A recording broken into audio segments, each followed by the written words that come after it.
Yo, all right, man. Good morning. Let's go ahead and get into it. I don't even want to start because the co-host is out here holding kids' arms up and all kind of crazy stuff. And today was a phenomenal week. Before we even get started, real quick, R.I.P. to Hank Aaron, R.I.P.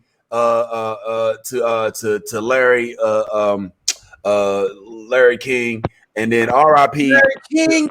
Larry King died this morning, fam. Yeah. The R.I.P. them. And R.I.P. to the Bernie meme, because I'm sure everybody out there has been seeing Bernie is out there killing it, doing his thing, man. You know what I'm saying? But it's all good. Today we got a lot to talk about, man. But I first want to sit and talk about this bullshit ass WandaVision show that for some reason they love so much. But let's go ahead and kick it off. This is the new Blerd Order. Kill it.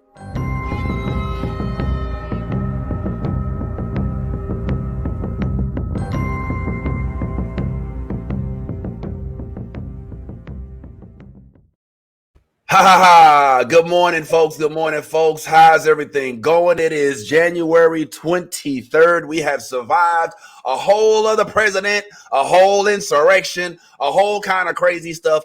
And now we're trying to survive this stupid ass show that Yas loves so much. I don't know why, but it is what it is. First of all, good morning, Yas. How you doing? Good morning, Vince, with your hating ass. I gotta hate you. I gotta hate. Oh my God, you and Ty steady hating him with that black and white shit. Don't get me wrong. We were talking about that black and white stuff for literally 2 days after the. Well, what do you want us to say, man? I mean, the show is slow. The show. I know, but Ty was saying so hard. It was the greatest. I'm not gonna lie. It was how he delivered his cadence. It was great. Ty, you do deliver quite the riff when you have a problem with the show. How's everything going with you, bro? Everything is great, man. I mean, we're back to color. So, my TV. I'm actually getting a good use out of that expensive TV that I bought. So, yeah,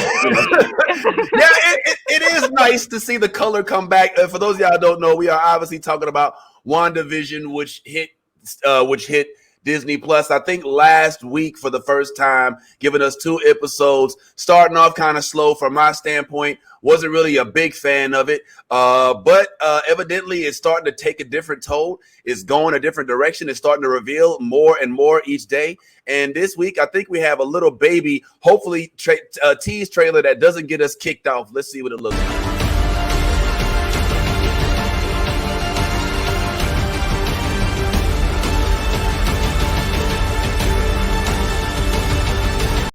All right, that's enough. Disney don't play about their rights, man. All right, so if I may, this particular episode, we got a whole lot of stuff to talk about, but this particular, good morning, Lukey, how you doing? This particular episode, I wasn't as mad about, only because it was a little more relevant. It gave us more clues, but at the same time, this shit could have been done in 5 minutes. This could be a little mini series. I feel like this is the type of comic I would flip to the end to see what the fuck happens, because they taking so long to explain what in the holy hell is going on. Now, I do, however, have newfound interest because of the young dark girl, who they say is Monica Rambeau. But I still don't know. Yes, I get a feeling you probably feel differently about this week's episode. How you feel about it, Mama? Tell us. What are your thoughts about this current? Personally, I actually really liked this episode because it kind of gave us a little bit of more into what's going on with Wanda and how okay, for example, when Vision was telling her something was wrong, did you guys peep the fact that they completely how do I put this politely? They basically just. And then put him back, you know what I'm saying? They cut it and put him back, so everything was and back into the whole nothing's wrong, honey. We're just going through those motions of being excited. And it was just I liked how they are showing that we are actually it's like the Truman Show, literally. You know what I'm saying? She's broadcasting this life, and she doesn't even know that she is in her own show. You know what I'm saying? And people are controlling it. Like, and I liked how, you know, like with Geraldine, I like how they you know, brought to life more that she's that character that really no one in town knows about. And, you know, like she just came out of nowhere, basically, you know, and she knows everybody, and you know what I'm saying? She's really friendly. And then all of a sudden you see her necklace, and it's the shield symbol.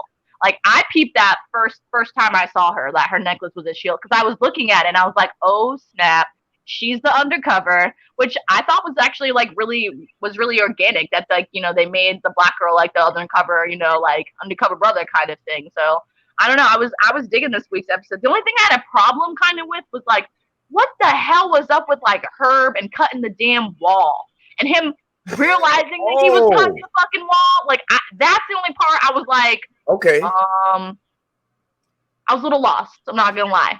I think I have an idea of what that is. I think, and I might be completely wrong, but from where I stand, it looks to me like these are folks. First of all, I think I'm getting a clue as to what exactly is going on. And I think that this is a rehab for dead people. And I think that the people on the inside in the neighborhood, some of them realize that they're dead or in a comatose type situation. And what you saw with the neighbor, when he's cutting through, he's trying to get the fuck out. He realizes what's going on. He has somehow subconsciously awoken, and he's trying to get out. And he doesn't know how, so he's cutting through this little concrete slab or whatever that is in hopes of getting the fuck out, because we saw Monica got out. You know what I'm saying? Yeah. She got out. She was thrown out. Yeah, you know she got thrown the fuck out. Yeah, she got to get the fuck out. But she did get out. Ty, how you feeling about the episode, man? I mean, I get the feeling you and I are on the same page.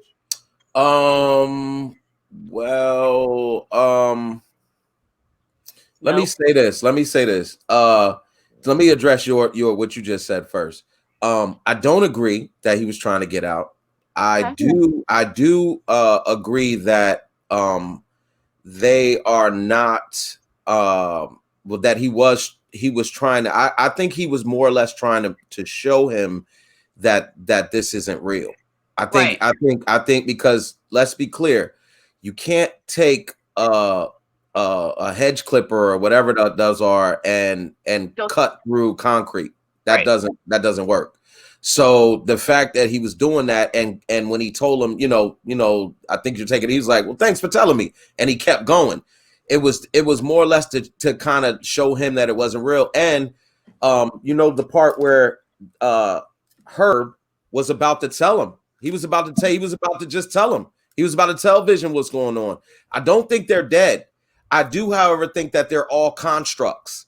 I think they're constructs of Wanda's mind. I think she's created, you know, these people and even this town to from, you know, since that's her power of changing reality. So I think they realized that they're constructs and that this is all not real. And I think they were going to tell him, they were going to tell Vision that, look, you know, we're not real. You know, this is all in Wanda's mind. And to speak to what you said, Yas, I don't think anyone is controlling Wanda. I think Wanda is controlling everything in her world, because everything is affected when it upsets Wanda. When Wanda's upset, when Wanda feels like things aren't going the way that then she's the one who reset. She's the one who reset Vision. She's the one who reset him in the last episode when they rewinded. You know what I'm saying? Anytime somebody disagrees or doesn't, it doesn't fit her I guess her image of her perfect world. Yeah, her perfect world. She resets it or she omits it, and you see what she did to Monica. Monica said some shit she didn't like. Monica ass got the hell up out of there. Got that Looney Tune vibe. Yeah. It was like, yo, he so went funny. real gangster on Monica. Like, yo, what did you say? Like, she got serious. We saw her get so serious for a woman who just dropped 2 babies. Yo, she got serious. Like, well, I mean, that's what happens, right? She's like, oh, I'll pick first studio, and then she goes, no. You should go. I think you should go. But did you see the response that Monica gave her when she told her to go? Monica went full black girl on her, like, hold up, don't act like that. Yep, she did say that. But wait, hold on. Let me. I just told you to leave, and then you turn up. Oh, you gotta really go now. Yo, I didn't like how snooty the neighbors was when they was like, yo, who is that chick? You know what I'm saying? And it was like, well, I don't really know. And it was like, well, we don't know where she's from. Well, hey, people come from all over. She doesn't have a home. She's not married. She doesn't have a family. Yeah. She doesn't have a family. She doesn't have a home. Listen, mind your business. You know what I'm saying? It became pretty evident. It became pretty evident that they that she was not of that world, that universe, so to speak, that place where they were coming from. But just to kind of keep the conversation going, I do want to go ahead and see if we can also bring in a couple of the friends that we have here that will also hopefully help expand our horizons as it pertains to. Hold on, real quick before you do that, Ty, jumping back to where you said that you don't think that she's in her own reality. Did you see the ending? No, I do believe she's in her own reality. Well, that's what I'm saying. But did you see like the ending though? You know what I'm saying? Where they had like that force field that she came out of, and they kind of showed it to you how it was blocked and everything, like stadium wise, and the lights and whatever the lights and stuff like that. It was controlling that type of reality. You know what I'm saying? So I don't know. I don't think that's the case. I think they were out there posted up outside of the perimeter. Right, but rewatch literally the last 20 seconds at least. You know what I'm saying? Like, because I rewatched it after I watched it the first time just to because I was like, wait a minute, what did I just see here? And when I saw the ending and I saw when she comes out of it, it's like a force field. Like she's coming out of, you know what I'm saying, like a reality, like a world, basically. It's like some Age of Ultron type shit. Like she's in, you know what I'm saying? So I don't know. Like I agree nor disagree with you. I think that someone might be controlling that. Because those dudes were on standby with guns, like ready to take Monica Rambeau. And she was just like sitting there like, with her eyes rolling in her head still. You know what I'm saying? Yeah. I just think it was more like a perimeter. I think they're just out there because we all know who Wanda is. We know what Wanda's capable of. I don't think Sword is I don't think they're oblivious to any of this. I think they know what she's capable of. I think they're waiting because at any point she could wish them away and they wouldn't exist. So I mean, like, it's that simple. So I think it's what you're seeing is a perimeter. And when Monica was thrown out, I think it was like a surprise to them because everybody's waiting for something to happen. Right. And that's just what I think. So I don't know, but we'll see.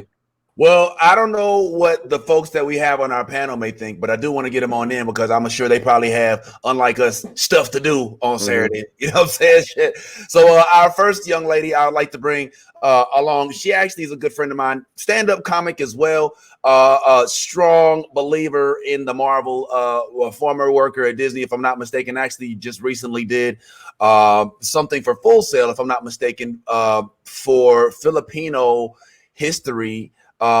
Pretty cool chick, man. And also somebody you all may recognize from the big screen, as she did have her debut on a show that we like to call Homeland. Hallelujah. I don't know if you've ever seen it or not, but she did share the screen with Carrie. Yeah, man. And we lucky to have her on our set today. I want y'all to help me welcome into the studio, Miss Tracy Wu. What's going on, Tracy Wu? What is up? You dug into my social media, didn't you? I mean, it is public. This shit. I mean, I just had to do a little stalking. Ain't nothing I ain't never did before. You know what I'm saying? That's some low key stalking right there. Hey, listen, I gotta do what I gotta do. Attention, give me all the attention. I will take it. Well, it's all love. I only stalk the best. You know what I'm saying? And I put you in that category. And speaking of stalking the best, to join you alongside you in this panel, I got a heavyweight, my big homie, man. This dude coming, representing Philly to the fullest, as if he was Will Smith himself. Some of y'all may have seen this dude on stage somewhere because he does the stand-up thing. You know what I'm saying? And here's a little picture of him doing what he does on stage. You know what I'm saying? Going out there doing his thing, nothing. And the dude even has been on some shows that you may or may not realize you actually have seen before. Remember the rain? Hallelujah. Remember the rain? I saw you and him. What? You thought it was a love song. You didn't even know he was mad at that bitch till about 14:53. The shit was like 15 minutes long. He came in at the end, he was like, hey, baby, you miss me? I missed you too. I missed you so much I followed you today. This nigga's a stalker. He said, now shut your mouth, because you cold busted. Sit down here, I'm so upset with you, I don't know what to do. Yeah, I seen you walking, and my first impulse was to run up on you. Go Rambo. Whip out the jammy and flat blast both of you. But I ain't want to mess up this $3,700 Lynx coat. So instead, I chill. What? That's pimp shit. That mean I would have slapped the shit out you, but I wasn't dressed correctly. You understand? I'll be right back, bitch. Yo, this is the homie. If y'all don't know, you gonna learn today. My big homie out of Philly, man. I want y'all to go ahead and help me welcome to the platform as I get my stuff together over here, Mr. the one and only. I hope my computer works. I'm just playing. Mr. Touré. What's going on, family? Oh man, with an intro like that, and then we can't hear. My bad, man. I'm sorry to mess up your intro. What's good, everybody? How y'all doing? Nah, we good. What up? No reason about messing up no intro, bro. We good, man. We happy to have you here, man. Appreciate it. I know it's early. Who is this? I don't know even lately. Yeah, I know it's early, so I appreciate y'all getting up, man. Especially my man Touré, because I know he don't normally see this side of the sunlight. You know what I'm saying? I'm up at 4:30 every morning. That's the time my lady's alarm goes off. Oh, I okay. get up when her alarm goes off. She, it snoozed 50 more times. So yeah, I'm up. I've been up. That's what's up, man. Hey, yo, does Ty and Yas, it's funny because Mr. Touré down here likens himself as somebody they call, I guess, Luke Stage. He kind of has a Luke Cage. Look about him. Yo, he does. Now that you made, he do look like Luke Cage. He He got a Luke Cage thing going on. He just don't have the handlebars like Luke. Yeah, That's I do now. Only in the face, though. Only in the face, though, guys. Because that's why I've been going to the gym. That's why I've been getting up and going to the gym. Man. Oh my God. So, that's what it is, man. Appreciate it, man. Actually, the closer I looked at Touré, I was like, I don't know, man. He definitely gives me black superhero. It may not be Luke Cage though. It may actually be. It may be Blade. We may be looking up the wrong tree here. He may actually be more. You got the wrong Blade. Give me the other dude. Give me Wesley. I take Wesley Blade. You want to be Wesley? I don't know, bro. Sticky fingers. Is that sticky fingers? Yeah, that was sticky, bro. That was sticky. I'm sorry. His agent worked wonders on that one. He did. I can't even. When they called, I would have loved to have been on the line when he said, "Sticky, you sitting down? Where you at? You sitting down? I got Blade for you." What you mean you got Blade for Blade? The series you start shooting in 2 months. Are you serious? Sticky ain't believe that shit himself. He's like, nah. You're like, nah, man. Nah, I'm out here getting this money. Right. These videos with Onyx, you know what I'm saying? But Blade gets his respect as well. Now, I don't know if you all have been paying attention, but we've been talking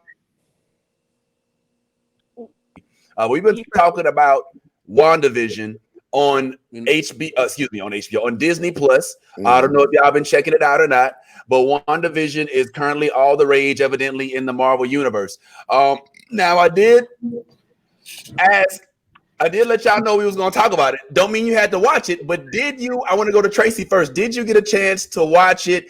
And if so, how do you feel about it? Please be honest. All right, don't soup nothing up. Tell us the goddamn truth, or we will hold it against you. Tracy gave us a look away. So honestly, I watched episode 1 and 2 last week, and I fell asleep halfway through episode 2.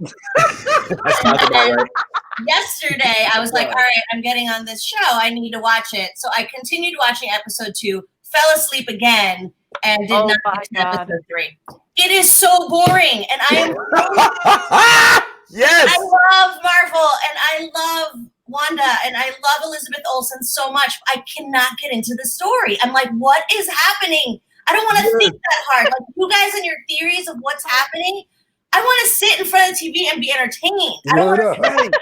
Right. Speak that truth. Yes. Spit that truth, man. That's how I feel too. You're not alone. You are not alone. Yo, Turay, did you get a chance to check it out, Turay? What's your feelings on it? If you did. I did not watch that bullshit.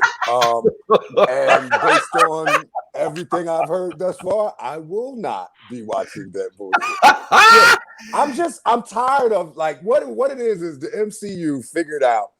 I mean, I think Marvel and those guys figured out a long time ago that we as comic book fans just want to see it in real life. We don't care what it is. We want to see.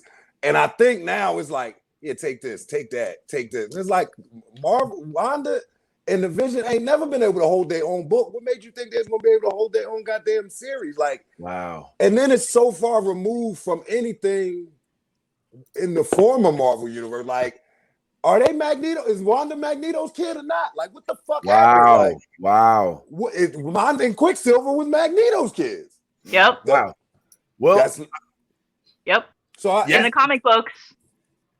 Well, yeah, in the comic books, I think that because you got to remember, like there, and this is where we go full blurred.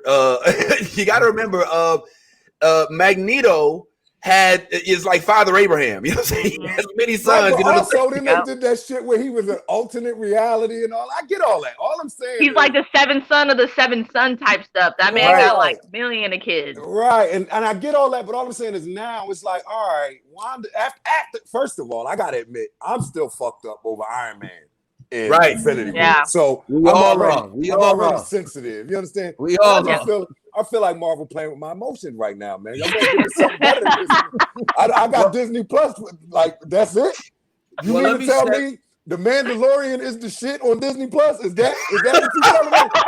Is that my $12.99? Because I got the bundle. I got the Hulu and the ESPN for The Mandalorian. Somebody better do something over there, man. Wait, you're actually paying for Disney Plus and not stealing someone else's password? I pay for it. I got kids. I'm sorry. I got too many. Yeah, they steal my password. I got too many kids for that. Yeah. Let me shed a little light. I'm the one everyone steals my password off. I pay for it and everyone steals all my stuff. Right. I'm that person. Yeah. Well, thank you. You're welcome. Thank you for your service. Yes. Got you. Somebody got to contribute. Yeah. What was you going to say, Ty? Well, just because he mentioned Tony, and how I'm the same way. I feel we all felt, like we just lost a best friend when Tony died. But just to shed some light, Marvel is actually in talks with Tony again. Tony is now wanting to come back to the MCU because he sees that Cap is coming back to the MCU. Which I know we're going to talk about that, but because Cap is coming back to the MCU, Iron Man wants to come back to the MCU. I don't think anybody in the MCU is going to tell him no. So I would definitely, go out on a limb right now and say that we will see Tony Stark again. They better do something because this Wanda and Vision ain't it.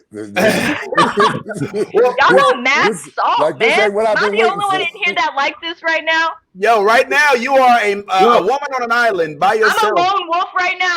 I'm the survivor on that island right now. Like, my little Last week we were outnumbered. It was like you, Ty, Kojo. You know what I'm saying? I was all, the art, the vision. Oh, I can get it. I'm not gonna lie to you, sweetheart. When I was like, maybe I'll check it out. But did you just throw me in the loop? I was the one. Tyrone. Yeah. Be specific. I was like, Tyrone's like, I kind of like where they're going with this. Ty likes everything. I can tell. You know what I'm saying? He loves everything. You know what I'm saying? He's our optimistic. Yeah, he's our serial optimist. And I will say that I am eager to see, but I just don't like this whole cookie crumble morsels. Give me a tiny bit of what I want to see at the very end. Y'all just impatient. Yes, when we see shows like Gotham, that are completely action-packed, We see shows like Mandalorian that are start to finish dope as fuck, and now we gotta sit here and wait for the plot to build on a motherfucker that took. I feel like Marvel is like, yo, it's not only about you, it's about the other people too. You know what I'm saying? So, we get it. They're supposed to be action packed. That is what that's what got us engaged in them from the start, bro.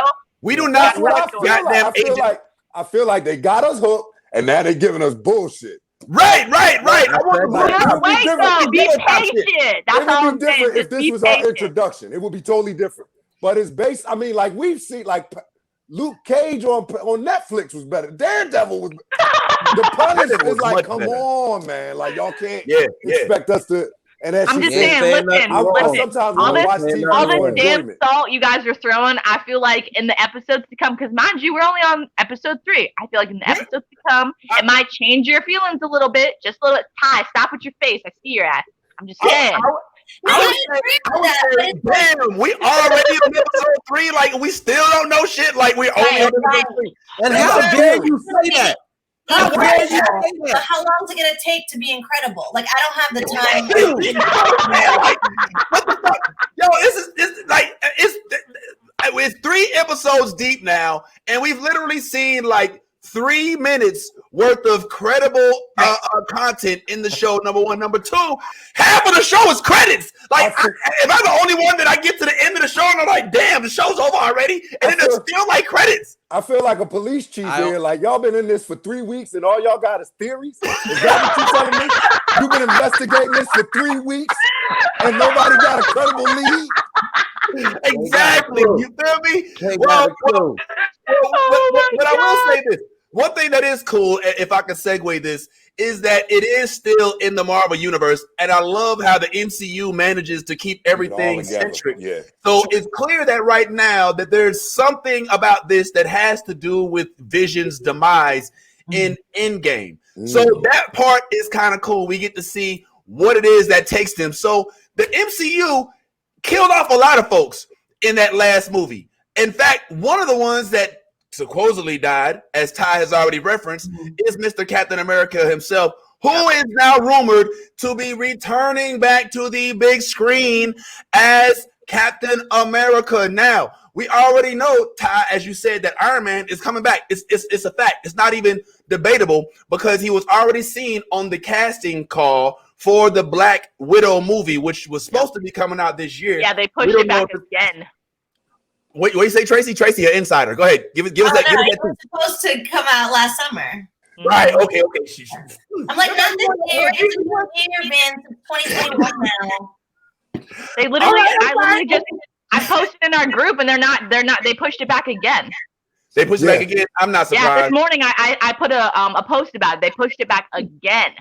Oh man, I think they got a build. You know, it happens. It's not that big of a deal. We're used to it. This shit better be fire. That's like another story that's not interesting. Like you really like somebody better pull a Wolverine or X-Men or you know what I'm saying? Like after you and we've had the world has changed. There's been kind of a gap. Like we really ain't been paying attention. So right now, that gap of what we've had to enjoy from the MCU to come out with WandaVision, it's not going to build us to want to see the Black Widow. You know what I'm saying? Like they need a hitter. They need a Captain America or I would combined situation. I wouldn't mind the Black Widow with Hawkeye. Like y'all got to put them two together. They both mercenaries of some sort. Y'all got to figure out something with that. Well, their stories don't link up. What you say, Tracy? I'm like, it's already done, so they can't change it now. Yeah. And I don't think they're going to switch it up with putting Hawkeye because Hawkeye, Ty, eventually becomes Captain America? No. He becomes Nightblade, right? Or what's the character? Remember in Endgame, he had changed and bad guy. Yeah. Ronan, my bad, Nightblade. Wait a minute, wait. Ain't Ronan Wolverines? No, you're talking about Logan. Ronan, if you recall, Ronan was in Guardians of the Galaxy. He was the bad guy that was in Guardians of the Galaxy. Yes, he's a Celestial. Yeah. Yeah, okay. So we're talking about that Ronan. All right. Well, Yeah. Marvel always damn makes the sure ain't recycle. Hawkeye. Well, look. One thing he did mention was Wolverine, and the funny thing about that is they say that Captain America is now being floated not just to come back, but one of the reasons he's coming back is to actually fight Wolverine, which I think is really dope. I don't know if that's going to happen or not, but I don't know if you all have seen the Wolverine versus Captain America's comic, but Wolverine is not one to be fucked with, and neither is Cap and the best part about one of them Captain America movies was when I forget which exact one. I think it was the Winter Soldier, and he was infiltrating the Hydra base, and one of the guys said, Captain America's here, and then he started packing up. And the dude said, well, it's only him. He said, that's all they need. Mm-hmm. Like, that's it. Man. Like, pack up. If Captain America here, pack up. Yeah, they had a whole base full of people. The dude was like, well, it's just Captain America. He's like, that's all they need. Pack this shit up. Like, Cap, all right. And he got on the elevator. He's like, anybody want to get off? Because this is what I do. Like, this here, hand to hand. All that mental energy beam, I might not have that, but this here. Yeah. He shot Thanos. He got one in on Thanos. Like, yeah, he did. So, I want to see this. Yeah. He can do this all day. As he said, I can do this all day. He can do this all day. I mean, he even took on my man. I'm a huge Spider-Man guy. So to watch Cat Bam sit and go back and forth with the one and only Tom Holland, which I know is CGI, but I thought this was a pretty dope scene. But the thing that I find interesting, guys, is that we're sitting there talking about the return of Captain America, but we're also talking about the fact that Captain America is going to be bringing in Wolverine. But we don't currently have a Wolverine. As far as I know, if you guys remember, he died.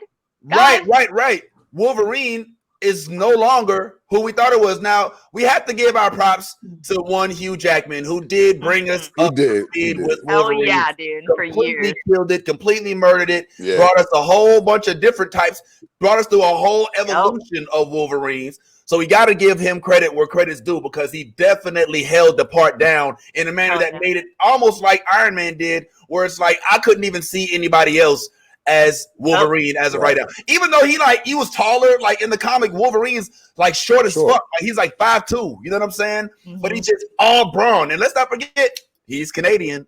He's not even from the States. But I'm wondering now, since we do have an opening for the Wolverine, we obviously have to recast him. So who is it that we want to bring into the fold? There have been rumors that one Mr. Harry Potter was going to play Wolverine. How do y'all feel about Mr. Harry Potter? And if not him, who are your picks for the next Wolverine, young, old, whatever that is? Yes, I go to you first. Who should be the next Wolverine? I mean, I feel like after Hugh Jackman, the only person who could possibly try and do that role would be why do I always keep messing his name up? The fucking guy, I cannot. What is his name, babe? Tom Holland? No, not Tom. Not Tom Holland. Tom Hardy. I'm sorry. Tom Hardy. Tom Hardy? That's the only person I could think of, because like you have to think about like Wolverine, like you said, he's all brawn. He's all, you know what I'm saying? And Tom Hardy, he owns and fucking destroys every single character that he plays without a fucking doubt. But he's already played Venom. But you have a problem though. You've got I know that. So listen. They be switching people up so much, like, you know, if he's not in the movie, like, could he not play that? Yo, what is wrong with you and Ty? Like, how y'all think that people can play the same, like, be in the universe twice? Like, that's not a thing. Like, you can't be Venom. Why is it any different? I mean, and with my argument, it was already done. With my argument, it was already done. I'm not talking about just going around and keep casting people, but they did it with Chris Evans. Chris Evans initially played Johnny Torch, the Human Torch. Johnny Storm. So he initially played him and then became Captain America. I'm not saying to continue that process, but I don't think Marvel owned the Fantastic Four when that movie was done. Well, that's still Fox. That's true. That's true. But most importantly, what you said was he was Johnny Storm, and then he became Captain. You wasn't Johnny Storm and Captain America at the same time. You're not going to see them on the same screen on some Patty Duke shit in a movie. You know what I'm saying? Like, we can't do that shit right now. Like, we can't have Venom and Wolverine are like two of Marvel's dopest characters. Like, they have their own comic books. They're based on two of the most notorious comic book characters in Marvel's whole lexicon, Spider-Man and X-Men. So you can't have them two. You can have some no-name character, like we saw Luke played the role, Mark Hamill played the role of, like, you know, shooter XYZ in the freaking Mandalorian episode 5, and then came back and played Luke as well. But you can't have Venom being played by Tom Hardy and being played by, no disrespect, I love you, but I mean, you could come out with all the movies anyway, they won't be on the same screen. It depends on what they're going to do. And furthermore, it's not that you can't. You could. It just, like, for the optics, it wouldn't look good. But you could, because at the end of the day, the only reason that's to be determined. I'm not going to sit here and say it'd be dumb, because ultimately, let's be clear, the reason Chris Evans was able to do Captain America is because they stopped doing the Fantastic Four. Now, with that being said, if somewhere, you know, Venom winds up doing this next movie and it decides, yo, that's it for me and Venom, I don't want to do Venom anymore, and then I want to go over here, then cool, whatever. You know what I mean? But the idea that it couldn't be done, like if he's Venom, he couldn't also be, man, people don't care. Ultimately, it would matter how he performed in the box office. Exactly. If he killed that shit as another character, people would be like, yo, I fucking loved him. They don't care that he played, or that you think they're gonna be like, oh, I hated it because, man, every time I looked at him, I saw him. No, if he killed it as the other role of whatever he's playing, they're gonna forget about it. We watch Eddie Murphy play 8 people. We watched Eddie Murphy play 8 people in a movie. My man, and nobody said shit other than I loved it. We watched the motherfucker play everybody in the cast. Everybody on the cast, he was Eddie. You can't do that with this. Is not Marvel Professor, bro. You can't change. That's totally different. I agree with Ty. That's totally different. Think about this. Like, if you had Tom Hardy as he played Eddie Brock, Venom was ass. Like, let's not act like Venom was a great movie. He killed it as Bane in The Dark Knight. He killed it as Bane. So that's the performance that stands.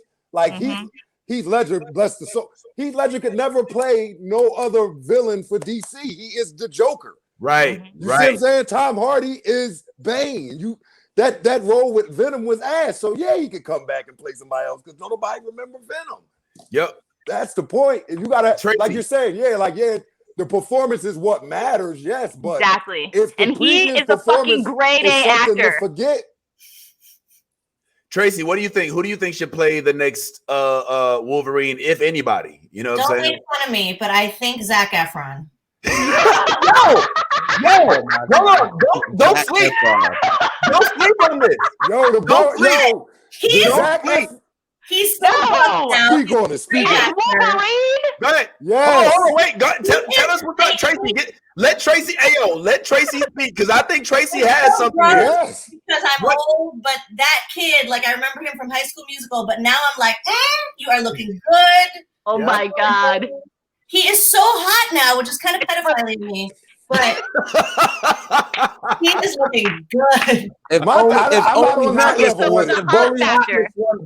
If just being hotness won Emmy. That's the only reason. I'm not on that level with it. But Zach is lately, like she said, as a little boy from high school, he the wilderness dude now. He got a show where he take you out. You're right. You're right. He the dude to take you out and get lost and be like, how you figure it out. Right. That's what he do now. So that's true. I do think Zach has been going through like a little rebranding. Yeah, you know what I'm saying? Like I think that's an idea that a lot of people would adapt to. I don't know. I couldn't see him as Wolverine though. I couldn't see maybe a Johnny Storm, but not a Wolverine. Yeah. I think I'm with you, Yas. I think that he does have a place in the Marvel universe. Yeah. Wolverine is such a broad, that's what I'm saying. You know what I'm saying? Like he's yes. Yeah, we can agree to this. Strong and sexy, not look like a little Playboy model. You know? Have you seen his? Have you seen Zach? Yo, y'all guys. I know I've seen Zac Efron. I know what he looks like. Okay, I get it. I'm just saying. That's a Tom haircut. Hardy is all of that. But he will fit that character better though. It will suit. He will fucking destroy that role like he does with every other role that he plays. With Bane, with the guy from the Peaky Blinders. You know what I'm saying? Like I just feel like I get what you're saying. I do, but I feel like him as Johnny Storm would be way hotter. You see what I'm saying? Like let's put him in. You know what I mean? Because like you'll see kind of more of him. You know what I mean? Like as Wolverine's just cutting people and killing people. I can't see Zac Efron fucking cutting someone's head off or like sticking his, like his claws through their neck or something. I don't know. I can't see that. Oh, I can. He's too sweet. Stick your claws through my neck, Zac Efron. We couldn't see Hugh Jackman doing that. Oh my God, I love you. You're the best. Yo, I don't know. Don't slide out of your seat over there, Tracy, if you could avoid it. Because we still got more to talk about. She's definitely having a really good time over there talking about Zac Efron. But yeah, man, let me just say this real quick in defense of Zac Efron for Wolverine. Even though I'm not lobbying for him, I will say nobody really saw Hugh Jackman as Wolverine either. All right. Hugh Jackman was not even that guy. Yeah. Okay. He transformed himself into guy. Nobody really saw Iron Man as RDJ. You know what I'm saying? So some of these folks had to convince you. And let's look, Tobey Maguire. I mean, did you see his casting tape? Like it wasn't necessarily always. It's not always the people that we envision, but how they actually play. All right, but those dudes that you mentioned was ass. Like Tobey Maguire. Tobey Maguire was good at the time, but Tom Holland make that motherfucker look like Tom Holland is Spider-Man. Yeah. No, he's Peter Parker. Yeah. That kid is that's Spider-Man. Like that's Spider-Man. So Tobey Maguire, you don't even remember that dude no more. And he's right. So certain people are made for those roles. They're literally fucking that. Like it's like literally like a diamond in the rough. They're made for that shit. You know what I'm saying? Like, and I just feel like I don't know. They're for the next Wolverine. They better blow my mind. That's all I'm saying. Because but here's something we can all agree on. He has Fantastic to Four can be whoever. Like they rotate the casting on that. Like Michael B. Jordan ain't coming back. They're not gonna cut the check with Michael B. Jordan. He can't be. Yeah, he can't. You know what I'm saying? Like it could be whoever. I like Zac Efron. Ty, who do you think should be the next Wolverine? Bro? I definitely don't think Zac Efron. I think whoever they're gonna cast. Let me preface why though. It's not because I don't feel like he's an attractive man for the position. It's not that. He's too old. I think that whoever they're going to cast as the new Wolverine, no, he's not. I know you wish him to be that, but he's not.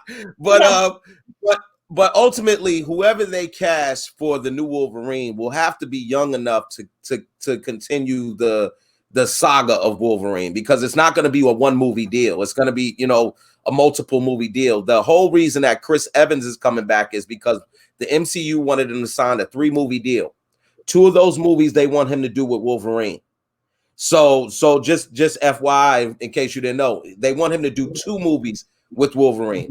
So and the reason that they want him to do the movie with Wolverine is because they realize that following Hugh Jackman is going to be a hard act to follow. They realize that. They definitely know that. So they want to pair whoever the new Wolverine is with someone reputable on the screen. Who better than Chris Evans, since you don't so they're gonna pair him with somebody like that. So whoever they get is gonna be a young, probably somebody we've never seen before, but the ladies are gonna love him. He's gonna be ripped. He's gonna be, that's when you cast in somebody for this position. You don't want a name that's already known. You want somebody new because you want people to have an expectation that's lower. You don't want to put somebody like a Zac Efron who has a cult following, from High School Musical and all of the Disney stuff that he did already. You know what I'm saying? You don't want somebody with that cult following, because if they bomb, then it comes back to the studio. Now it doesn't come back to Zac, because Zac's fans gonna be like, the MCU casted him wrong. It was, it wasn't the right part for him. But if you get somebody young and up and coming, nice face, good to look at, the women will love him. And put him with Chris Evans, the women will love him. See, I don't think the MCU has that problem. Like, I think the MCU, honestly, as a brand, can put whoever they want wherever they want. And we watch it and go, okay, well, they were good or they weren't. Like, Jessica Alba is not Invisible Woman, but you know what I'm saying? Sometimes their characters and storylines and I guess production is so good that they kind of get, like, DC need the stars to power their storylines. Marvel, honestly, I'm not sitting here just saying, like, I think the dude that played in Winter Soldier, who's that guy? Yeah. But Winter Soldier, but I'd have to disagree with him. Winter Soldier and Civil War are two of the better Marvel joints, and it's really just because of the storyline. Like, that's true. It's all of the stuff that's going on. Had Elektra. We had Elektra and Daredevil, and they were trash. Yep. Yeah, but that was before the MCU. Those were both Marvel movies, and they were trash. No. And they had at the time. That was anything before Iron Man. Iron Man was the introduction to the way that they brought all of the MCU in together. The fact that the Netflix series connect and Iron Man was the start. So yeah, Daredevil. Remember the 2 Captain America movies before that? Remember the Punisher movie before? Like, yeah, it was a lot of crap before they started down this path with the Xfinity War and that whole storyline. So what I'm saying is, since then, that's why we sitting here watching WandaVision. Because once they put it out, we'll watch it and just go, all right, I like it or don't like it. Couldn't have told me that the Black Widow was going to be the Black Widow. Now I can't see nobody else playing the Black Widow, even down to the way she talked. Like, when she rolled up and was like, we don't want to kill you, but we will. Her voice is totally calm. Like, she ain't excited or nothing. It's just like, we don't want to kill you, but we will if we have to. She's an assassin. She don't need to be all like eccentric. Right, like, but she plays that kill role. Your ass. Like, when she was like, next time she was like, something. I finally got you alone. She was like, she's not alone. Totally calm. Like, we standing here to kill you, bitch. Like, certain things about the Marvel universe just go. The Anthony Mackie as the Falcon. Come on. You want to tell me that was who they were going after? But I think I don't know about that one either. But to jump on what you're saying, like, it literally, it's like Marvel picked up actors that were on the precipice of stardom. So like, when they picked Robert Downey Jr., he had just come off a whole bunch of rehab. Media attention but what I mean is he came off a lot of media attention prior to him becoming Iron Man. But prior to him to becoming Iron Man, he had a lot of media attention for the wrong reasons. Then you had Thor. Thor had just all of these people that they picked. Yeah. They were on the precipice of stardom. They were nice looking. There was a buzz about them. You had Chadwick Boseman. They chose him from Black Panther. All of the people that you're talking about now in the MCU were either on the precipice of stardom or they had something that Marvel was able to incorporate in the character. Now Tony, we saw Tony tear that Iron Man role up. We look at that Iron Man role and we say, can't nobody do that Iron Man role other than Tony, because we've accepted him as Iron Man. Right. Like we all probably shed tears when he cried. When he died. So at least somebody had like a little watery eye. I know when Tony died, because we we all felt it. I stood up in the theater and was like, ain't nobody else gonna do nothing about this bullshit? I just knew, I knew they were going, we gonna go back, and I said that's how it's gonna go down. Jumping back to the whole Wolverine thing, like who we think would play it. Okay, so another thought came in my mind too. The guy who played the Punisher, his name is John Bernthal. Yeah. That guy also would possibly be like a good Logan. Why are y'all recycling Marvel characters? Right, because he's already somebody in. He's already in the group, though. That's what I'm saying. But like, we just play the side series. That's it. He was all right in the Punisher, though. You know what I'm saying? Like, I'd like to see his depth. No, he was If really they're gonna good. put him in No, that, he was I'd really like good as the He Punisher. was really good. I will say this. I think John Bernthal would be a better Sabretooth than he would be a Wolverine. Now, you know However, what's funny? Okay. I just seen this guy. I don't know his name. I just seen this guy in American Skin. He was in Luke Cage as the sidekick to Cottonmouth, the Hispanic guy. oh yeah. The dude who had a little side dude when he was locked up. Yeah. I think he could play. Got a little action when he was behind bars. Yeah. Oh my I think he God, could play I Wolverine. cannot with you. I don't know his name. I'll look him up. But I don't know his name. Yo, real quick, just to kind of, Ty, you're filibustering, homeboy. You still haven't given us who you think would be good. All you said is you don't like Zac Efron. You don't like nobody else. What's up? Who you like? I did tell you. I said a no-name actor. I don't. Oh. Like whoever you're going to pick needs to be somebody we're not familiar with. Just to if I was a director, I would be walking around, and then when I see that face, that guy, that one guy who to me is like the total that encompasses Wolverine, I'm gonna grab him up and I'm gonna say, hey, you ever acted before? No, I never acted before. No problem. Come on, I'm gonna put you on. We're gonna put you on big screen. No. Wolverine, bro. You meet him at the mall, like people. I like that. Throw this person into stardom. I think the producer gonna be like, "Let me holler at you for a minute." Here. Acting professionally for 20 years and studying my craft, and you're like, I'm just gonna pull some dude from the street to be in the MCU. Right. When's my turn? Pull me off the street. Put me on the street. I can play Wolverine. Tell him. Tracy. I think Tracy should be Wolverine. God damn it. Or his new wife. Yeah. Well, guys, y'all have to forgive my friend. He's like, I'm here. Y'all have to forgive my friend Ty. He's still recovering from his casting call days back with the couch casting calls that he used to do for RedTube, and so he just kind of tries to go back to that whole structure when it comes to this. But yeah, okay. So Ty says it's not unheard of, bro. It's not unheard of. Look. I'll give you a perfect example of what I'm talking about. You remember Transformers? Mm-hmm. Of course. You remember Megan Fox? Yes. Do you remember how terrible she was at that shit?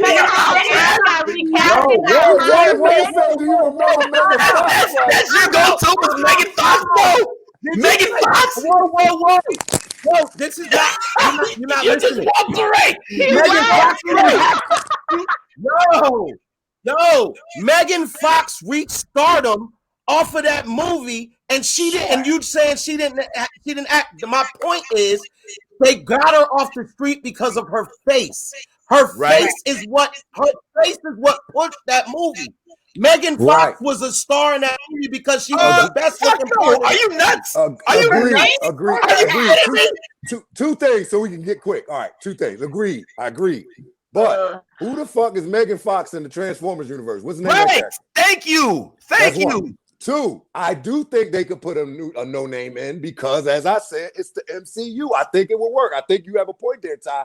That I don't think a no name would hurt it because the MCU would carry it. And as you said, Chris Evans is on the other side. But that Megan Fox, that was some bullshit. Megan Fox was a good. Listen, Ty. Megan Fox was a great condiment, but she was not the main course. Yes. She was nice to sprinkle on top of it, but the main course was Bumblebee, which is why you the main. Tracy, you see how mad they're getting right now? This shit is funny as fuck. Oh my god! Are you outside your mind, right? Do you really think that movie? You should be pissed. He said Megan Fox just like he said anybody. Yeah, nigga. Out of all the people that were in goddamn Transformers, he brought up Megan Fox. Goddamn Shia LaBeouf. Goddamn Optimus Prime. You know Megan Fox. Your ass is talking about goddamn Megan Fox. Are you out your mind? Are you serious? You know what they need to do? They need to get that Megan Fox in there. He was the co-star. Look, You know how much money? we You need know how to much money Megan Fox? You know how much money Megan Fox made in that movie for a person who came You know up how with many more bad movies came from that? She's still living off that movie. She's April O'Neil, bro. Get the fuck out. That's my look. Listen, I never said that Megan Fox was the greatest actress. I never said she was the greatest actress. My point that I was trying to make was it's not unheard of for a director to find somebody off the street and put them into a position in a big time movie. Transformers at the time was a huge movie. Terminator 2 as the co-star with no experience. Terminator 2 is a better example. That's unheard of. The kid from Terminator 2 is a better example. Seriously, I mean, I get what you're saying about Megan Fox, but what I'm saying is that franchise, that Transformers movie was going to be. It didn't matter what good-looking chick they put in there. Is what I'm saying. Yeah, and that's what she was. She was eye candy. Let's not act like she had them saying, "Oh my God, I've never seen anyone read that line like that." Right. But the kid from Terminator 2 coming out of an arcade, the director spotted him and put him in the movie. And Ty, you sitting there talking like she was some chick that was working at TCBY before she went. She was on TV. She was a model, bro. She had headshots like she was somebody. On this show, the game show. She was on like that gaming show. I'm talking about, bro. Listen. You're putting words in my mouth. All I said was, and I repeat, it is not unheard of for a director to get a person who has never acted before and put them in a movie. That's me. Now you trying to Vince, he slowed it down. He's like, let me give you an example. Megan Fox and Transformers. I cannot right now. You guys are killing me. All right. Never acted. And it shows. You could tell she had like 3 lines in the movie. What she said. He sat back on it too. He sat back on it too. Like, that started her whole line for bad movies. Right. Well, you know what? She only got 2 more after that, and then they were like, we're done. Yeah. Ty's just here to protect his spank bank because I think Megan Fox is in that bit. You know what I'm saying? So he don't want nobody to like talking shit about her. She did date Aaron Rodgers for a minute. So. Oh, well, there you go. Well, then she should be in Transformers 6. But too late. With that, put that on the resume. Outside of Megan Fox and Zac Efron, do you have anybody that you think should? Do you have anybody you think should play Wolverine coming up, man? No, I agree with what Ty's saying. I think they could slide in a young anybody into that role. For me, it would be corny. I would be doing the extra character thing. But leave Shriver, the nigga that plays Sabretooth. Oh. Wait, who? The dude that plays Sabretooth? The dude that plays Shriver. Oh, you talking about in the movie Wolverine, not the original. Right. But and I get that what you're saying, Ty, about age, but then the character of Wolverine is ageless. You understand what I'm saying? Like, he kind of stuck at 50. So right. That's true. I would first choice a new anybody. Just let them take the role and take it to their heights. Okay. All right. Well, I feel like they're about to start the whole Wolverine saga over. So, like, if you're starting from brand new, you remember when we first saw Hugh? Hugh looked young. Like, you know what I'm saying? You know what I mean? Vince put up the pictures of them, and you can see the progression at, in age from character to character. So what I'm saying is if they're starting from the origin and they're starting from the beginning, then you're going to need a young enough character to where you can show the progression just like you can with you. He does. That second picture, he looks just like Daniel Radcliffe, actually. Oh, yeah? I don't want to be Daniel Radcliffe, but it's totally... We might not want it to happen, but it might be happening. Like, I couldn't even take that. I couldn't even take Daniel. I couldn't take him seriously. We might not want Harry Potter. I'd be waiting for him to cast a spell and shit, right? Like, not like trying to, like, I can't. Fortunately for me, I didn't watch the Harry Potter movies. I only watched He'd be like, Expelliarmus! You know what I'm saying? There'd be like, nothing happening. You know what I'm saying? Like, Magneto be like, man, if you don't get Like, get your bitch ass out of here. Furthermore, Daniel Radcliffe, I've only heard him with British accents, English accent. I've never heard him do an English version movie where you can definitely say he's. I think English. he was in there's a movie called Swiss Army Guy or something like Swiss Army Man. I think he had like a slightly American accent, but either way, it doesn't matter. I do have. He's supposed to be Canadian. So he don't need a slightly American accent. Exactly. Like that. Yeah. Well, I just you know what I'm talking about. We don't want him coming over there talking about get out of here, mate. You know, up for a little rumble. All of them are British though. Like, all them dudes are British.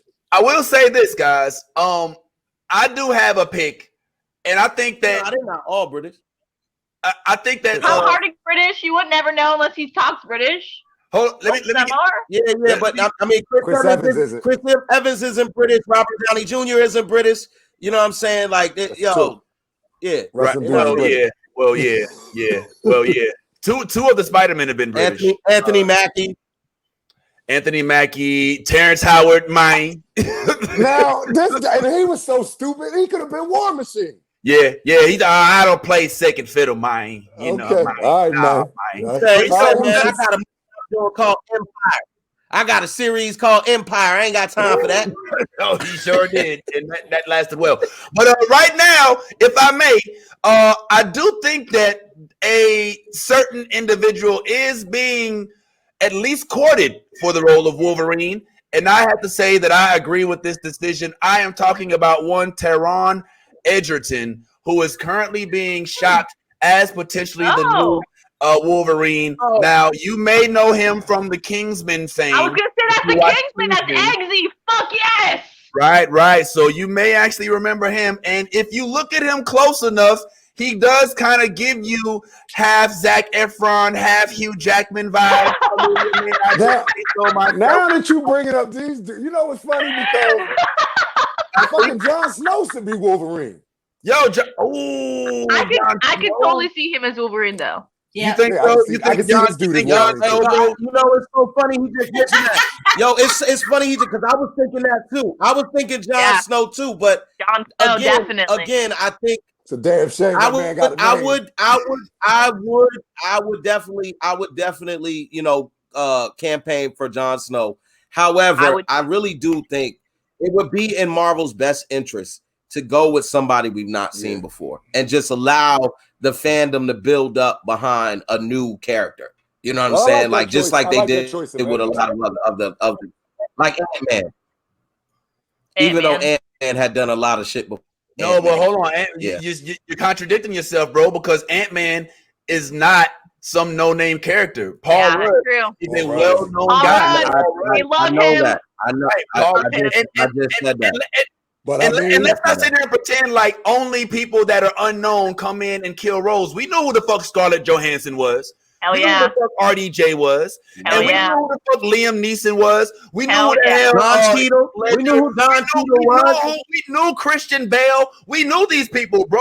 I mean, now one example is my man who played Superman. We didn't know him.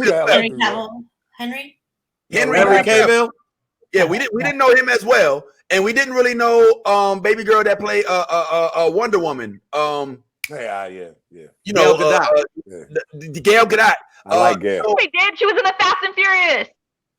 I like that. Yeah, she was a side bitch. Come on now. She was one of the main side bitches, though. She was one of the I ain't seen her be too many.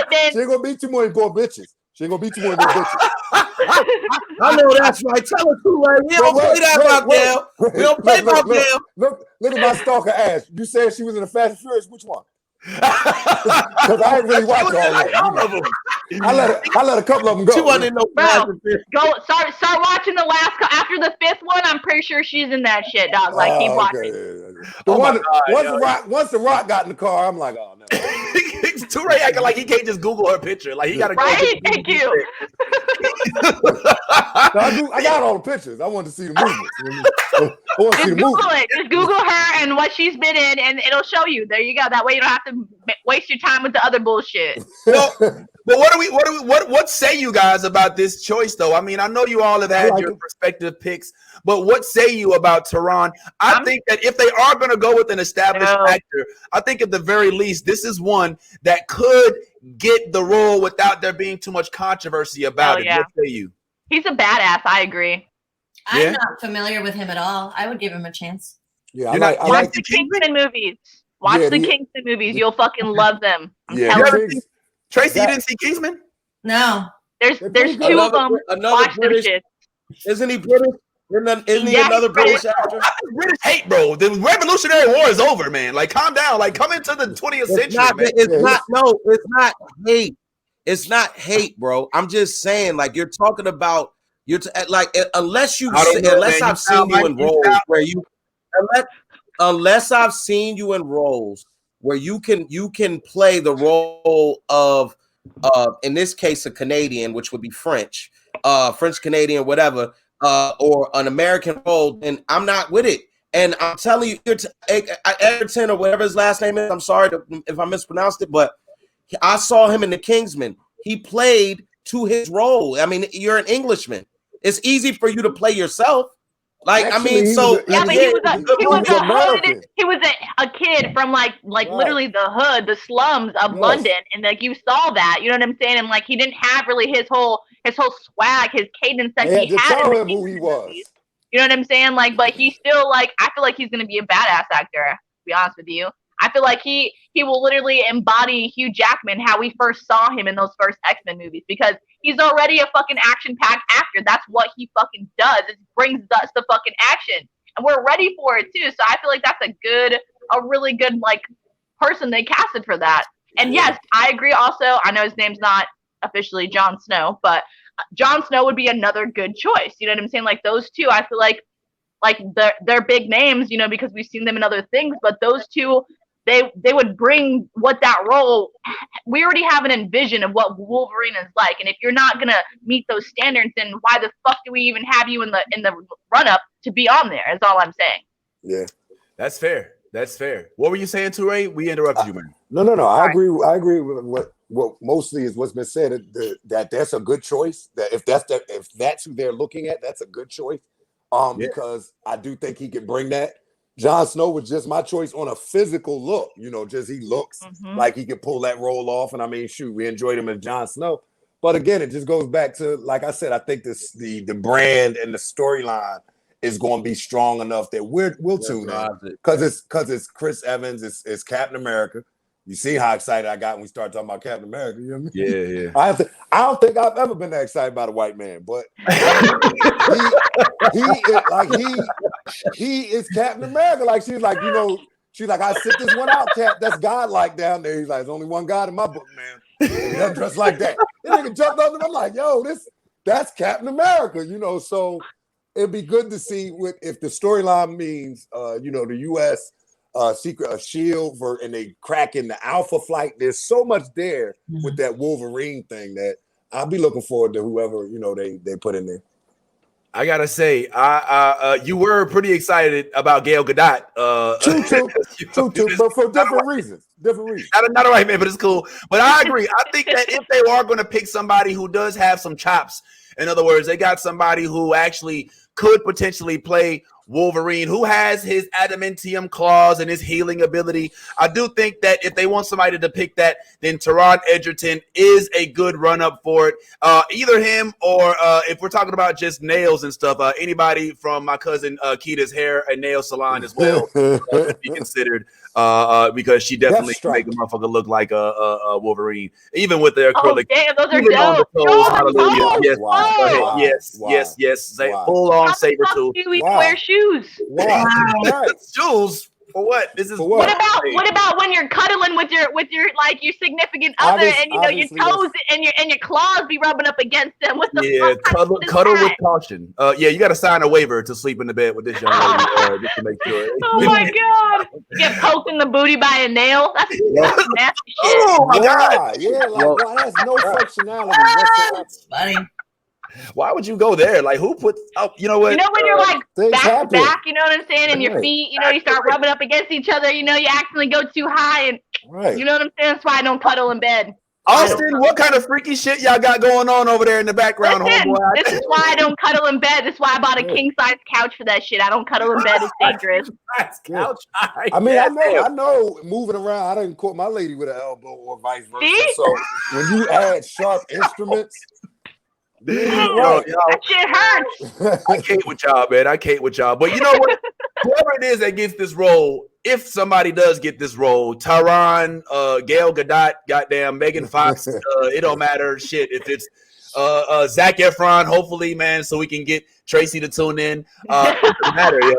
I don't care who it is. But whoever gets the role, guys, they have to make sure that they treat the role with respect. Right? Because these characters are folks that we love, and if you do stuff that's stupid on or off screen, you could mess around and mash the whole thing up. Which brings me to my next topic at hand. I don't know if you all have seen this or not, but one of our favorite series to watch right now is this show called The Mandalorian. Of course, you all are aware of that. But as of recently, one of The Mandalorian's stars has been coming under fire, unfortunately, because she's been putting some weird tweets out there. Yes, I'm talking about the one and only Gina Carano. We love you, Gina, as a Star Wars character. But, man, some of the stuff that Gina's out there saying is got a few folks feeling a little uneasy. Well, let's just be serious. Look, I don't mind when folks have their own political views. It's perfectly fine. I don't think that you should have to be kowtowing to everybody, to the mainstream media's attempt to make everybody think the same. But you do have to be mindful of what you put out there, especially when you're dealing with what folks would say is a pretty serious pandemic. And then we have somebody who's basically playing the role of an anti-mask, anti-democratic player, which I think is perfectly within your right. But you have to be mindful of what brand you're dealing with. Let's just go down the route. Like, for instance, some of the tweets are just harmless, just little cute little things. Like she says, "Oh, hey, this is me holding in my coughs in public so people don't try to quarantine me. Ha ha ha ha, cute, cute, cute. No big deal. It's a little bit of anti-mask stuff in there, but not that serious." But then it starts to get a little deeper when she goes into, "Sure, I'll take the vaccine. Just mail it to me. My health and safety are important to show up in person. Just like mail-in voting. You know, safe, secure, honest. Just mail it to me, and I'll give myself the shot. Send the paperwork back. I'm saying I'm vaccinated. You all trust me, right? All right, cool. We get you're getting a little snooty now, but she starts to get a little, it starts to get really uncomfortable when she gets shut down and Parler gets taken down. She goes out there and say, "Well, if big tech can shut down Parler, then why don't they just shut down child porn?" I don't know. Is that what she sounds like, Vince, in your head? Shut down Parler. Oh my God. She kind of giving Stewie from Family Guy vibes. And it's not just what she says in tweets. It's also, guys, some of the tweets that she likes. It's been said that some of the fans have caught her liking tweets that say some pretty egregious things, such as this one right here that says, "America doesn't have a systematic racism problem. America has a violent leftist extremism problem." I don't know. Maybe they could be both. You don't have to deny the other. I don't know. But hey, some people would deny that. And then this last one, which shook me a little bit, when she said, "You're more likely to be assaulted for being a Trump supporter than your race in America today." Oh, now, listen, guys, I truly believe that you are welcome to have your own beliefs. It's perfectly fine. I don't think that she should have to kowtow to everybody. And I'm actually a part of me is like, hell yeah, speak your truth. You know what I'm saying? Do what it is you want. Say what you want to say. But you have to be mindful that you are working for Disney, okay? And people may not like the fact that you're working for Disney when you're saying things like this. And she's been unapologetic. She's like, "Look, bro, I ain't saying none of this back. I said what I said. Fuck you if you got a problem with it." You know what I'm saying? And I'm like, all right, that's cool. But then you start flashing with the money because people start saying stuff like this. Great way to Star Wars actually tried to do a COVID-19 thing recently, but then folks are like, "Yo, maybe you should just fire Gina Carano." And now this hashtag "Fire Gina Carano" comes about. So people are saying stuff like, "Yo, look, I think Disney might think we have forgot about the transphobe MAGA COVID denying monster that they have on The Mandalorian. We have not fired Gina Carano." Damn. Some of you have gone to say, "Look, Disney, it's been fun, but I'm sorry, I had to cancel my subscription, my Disney Plus account until Gina Carano is fired. Disney, I hope you're listening to your ex-fans. Jon Favreau, you made a good show, but I will not be watching again. And just to put the cap on it, my man Matt Fernandez, to add to the conversation, just had to throw his 2 cents in and say, why does everybody who stormed the Capitol look like this? Well, my question for you, we lost Ray. My question for y'all is this something that she should even have to deal with? Should she be able to express herself without having to worry about backlash from the employer and from everybody about? Is it unfair for her to be treated this way just because she has a different set of opinions? Or is this perfectly fine for her to have this? What say you, Tracy? I'll go to you first. I think she needs to shut up. I think you are representing a brand, which is really surprising to me that there is no clause in her contract where she, because I work for Disney and I've done TV, and there are clauses in contract that have to do with what you say and what you do. What is the word I'm looking for? I don't know the word I'm looking for. But yeah, I mean, I did a TV show for Nickelodeon a couple years ago, and it wasn't in my contract, but I noticed on social media I gained a lot of followers, and they were all kids. And I used to post on Instagram like drunken nights on my Instagram story, and I just stopped doing that because I have 13-year-olds following me. And I think if in that position, whether it's in her contract or not, she has a responsibility to not stir the pot, in my opinion. Right. And I think Disney has the right to get rid of her. I personally like her, and as an actor, I'm like, stay, but shut the F up. That's right. I agree with you. Touré, what you say? Oh, I don't know if Touré was there. I'm back. I'm back. I don't know if you heard us. Okay. Well, we were just asking because she said so many controversial things. Do you think that Disney should even consider letting her go because she is doing what she would probably say is practicing her First Amendment right to free speech? Yeah, I mean, I think Disney should say something. Warn her, give her, just be mindful, or just the old that's proverbial. We've seen your tweets and we've seen some of the things you've been saying, but fired. I don't know if she, as Tracy said, does she have that in her contract? Do they have the grounds to fire her? That becomes very legal and tricky. But first of all, it's we keep saying she works for Disney and the children. Disney as itself as a company is borderline race. Yeah. So you gotta understand that this company is founded by a man that believed in a separate race and a superior race. So it's not changed hundreds of years later. It's just more insulated or more disguised. But here nor there, I think if they want to say something, they should. As a company to say, hey, this isn't we shouldn't be fanning the fires. But as an artist, sometimes she should shut up because we don't care. Like it's not like you out here. Like really, it's not like you're out here changing the world or you're a biochemist or you're a doctor or a teacher. You're an actress. Right. Do that and keep your personal stuff to yourself. Like that's the problem. It's like we don't need to know how you really think. We really don't. It's not in my DNA to need to know how you think or what you feel about what certain race of people to watch you on the screen. So sometimes I think as public people, we need to understand that. Myself, I have to understand that sometimes, even with the things I say on social media, like, people are, I'm literally in Philadelphia. I'm banned from urban radio. What? For some tweets from 2013. What did you say? Yeah, I said that.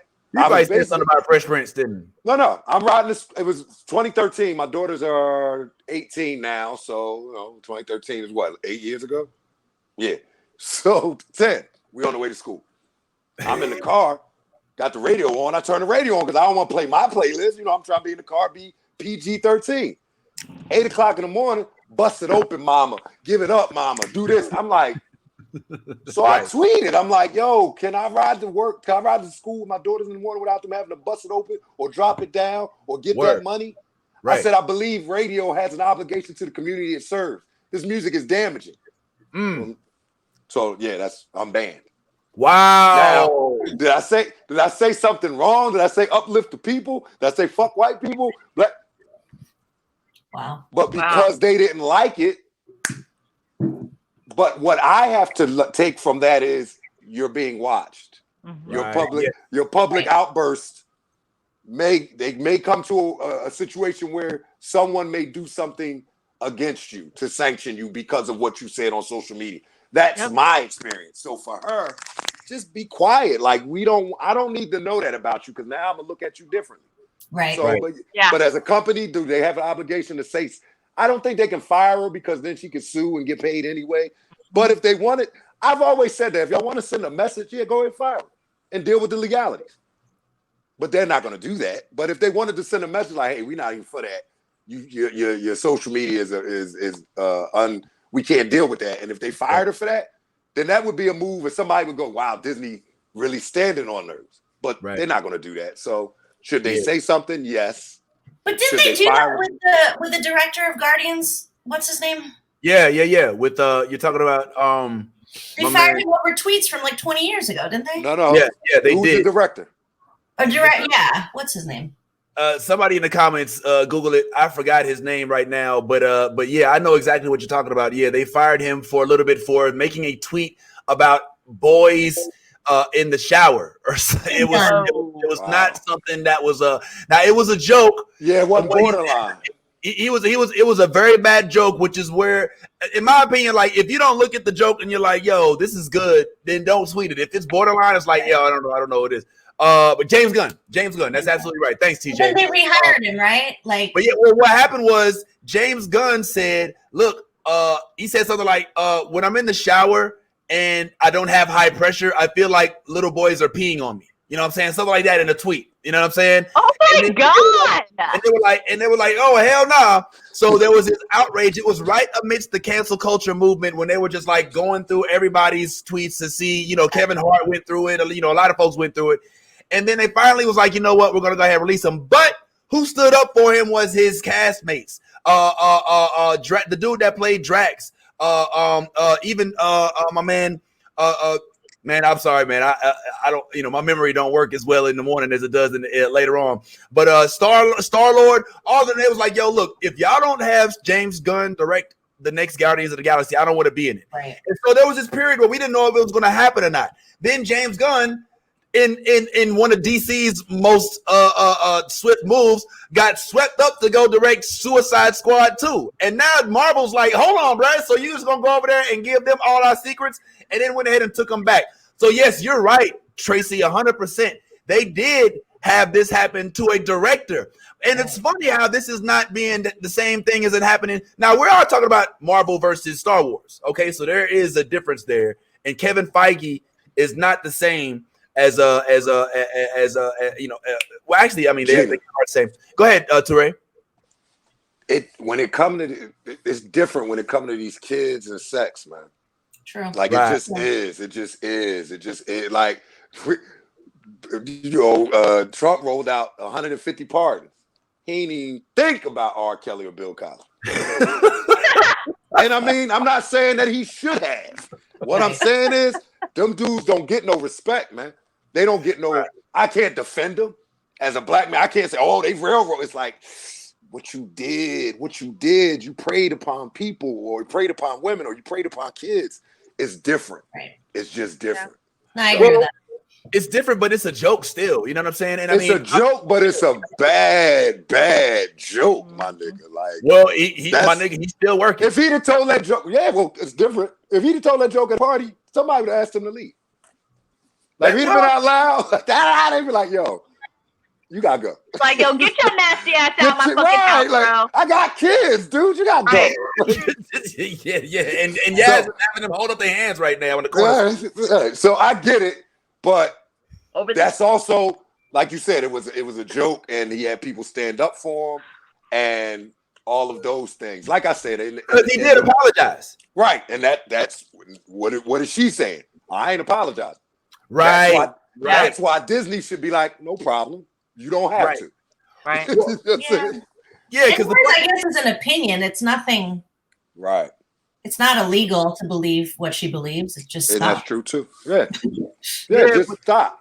Can we talk about the elephant in the room? Can we just talk about the elephant in the room? Gina Carano is replaceable. She is replaceable. Yeah. Like, so. She is not. She's they not don't even got to go back to that planet. She's not the greatest actress in film history for Mandalorian. She is so replaceable. But Ty, that might be why she's acting like that. You understand what I'm saying, Ty? That might be why she act like that or feels the way she feels, because this ain't what she do. She UFC. This the fight. This was bonus. Oh, y'all give me a check for this? Cool. So maybe that's why I was like, I'm not trying to be an actress. Well, anyway. look, Turay, I have to disagree with you with that. Okay. This is what she does. Gina Carano has done probably 4 or 5, maybe 6 movies. They all were trash. Don't get me wrong. But she has done that. That was literally what she stepped away from UFC to do, was act. She's been in like 5 or 6 different action films and all of these little, but terrible roles in all of them. But and this just so happened that she happened to cross this part in Mandalorian, which is a huge show. But let's be clear. Gina Carano does not make the show. She does not. There's nothing about her character or her or anything that makes the show. So yeah, it's really easy to replace her. So we're having a discussion about should she be fired? That's not even a discussion. It's like one of those situations where Disney doesn't need an apology. Disney doesn't have to come out and say anything. All Disney got to do is next season renew her contract. When they just don't renew her contract, and when next season we watch Mandalorian, we notice that Gina's not there. Oh, they replaced Gina. Notice if they don't go back to that planet, like she'll roll with him. He got to go back to that planet to find her.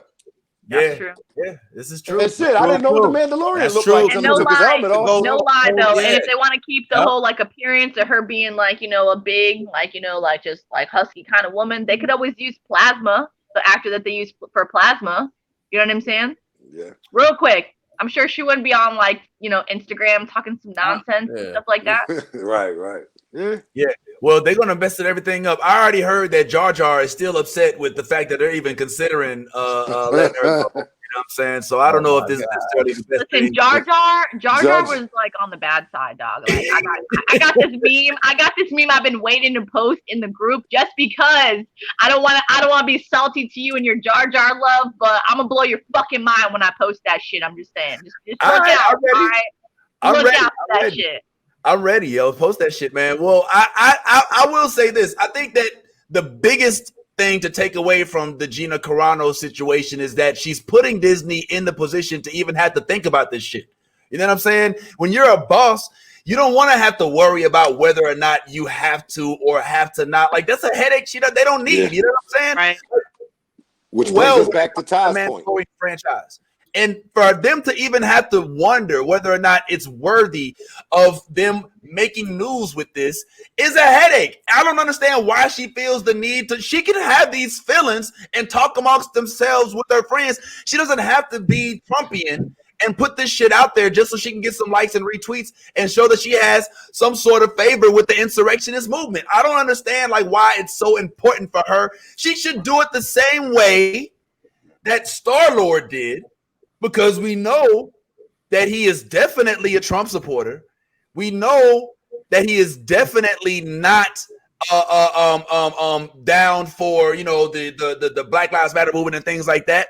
But it's not so outward. He does it subtly. He'll wear a shirt one day that'll say freedom, or he'll or he has one time Kamala did a call with the whole Avengers cast. And he refused to be on it because he doesn't support him. So it doesn't necessarily have to be outright your beliefs. I don't think it's an issue with what you believe, Gina. It's not about what you believe. It's what you say. It's the position you're putting your company in. And this is not some bullshit ass company, Gina. This is freaking Star Wars which has been out way before you was out, which is owned by one of the biggest freaking entertainment companies on the planet, and you're playing with fire with it. So it's not about what you believe, baby. It's not about whether or not you think that these folks are justified in their anti-mask and anti-democratic, anti all that shit. It's that you're putting it out there and forcing Disney to be in a position to wonder whether or not they should have hired you or not. And they are already talking about losing subscribers. You already got people out there that are saying, look, I'm canceling my shit because of this chick. They should have to deal with that, Gina. And that's why I think, yes, maybe you should be fired, but not fired, just written out the script. They could easily Waldo, Geraldo, Faldo your ass. Can I be clear? Up in the last season. Can I be clear? Can I be clear? I respect Gina's opinion. I do. I respect her opinion, and I'm all for free speech. But ultimately, and I think, and I also want to say, I think with Gina, because I'm kind of the same way.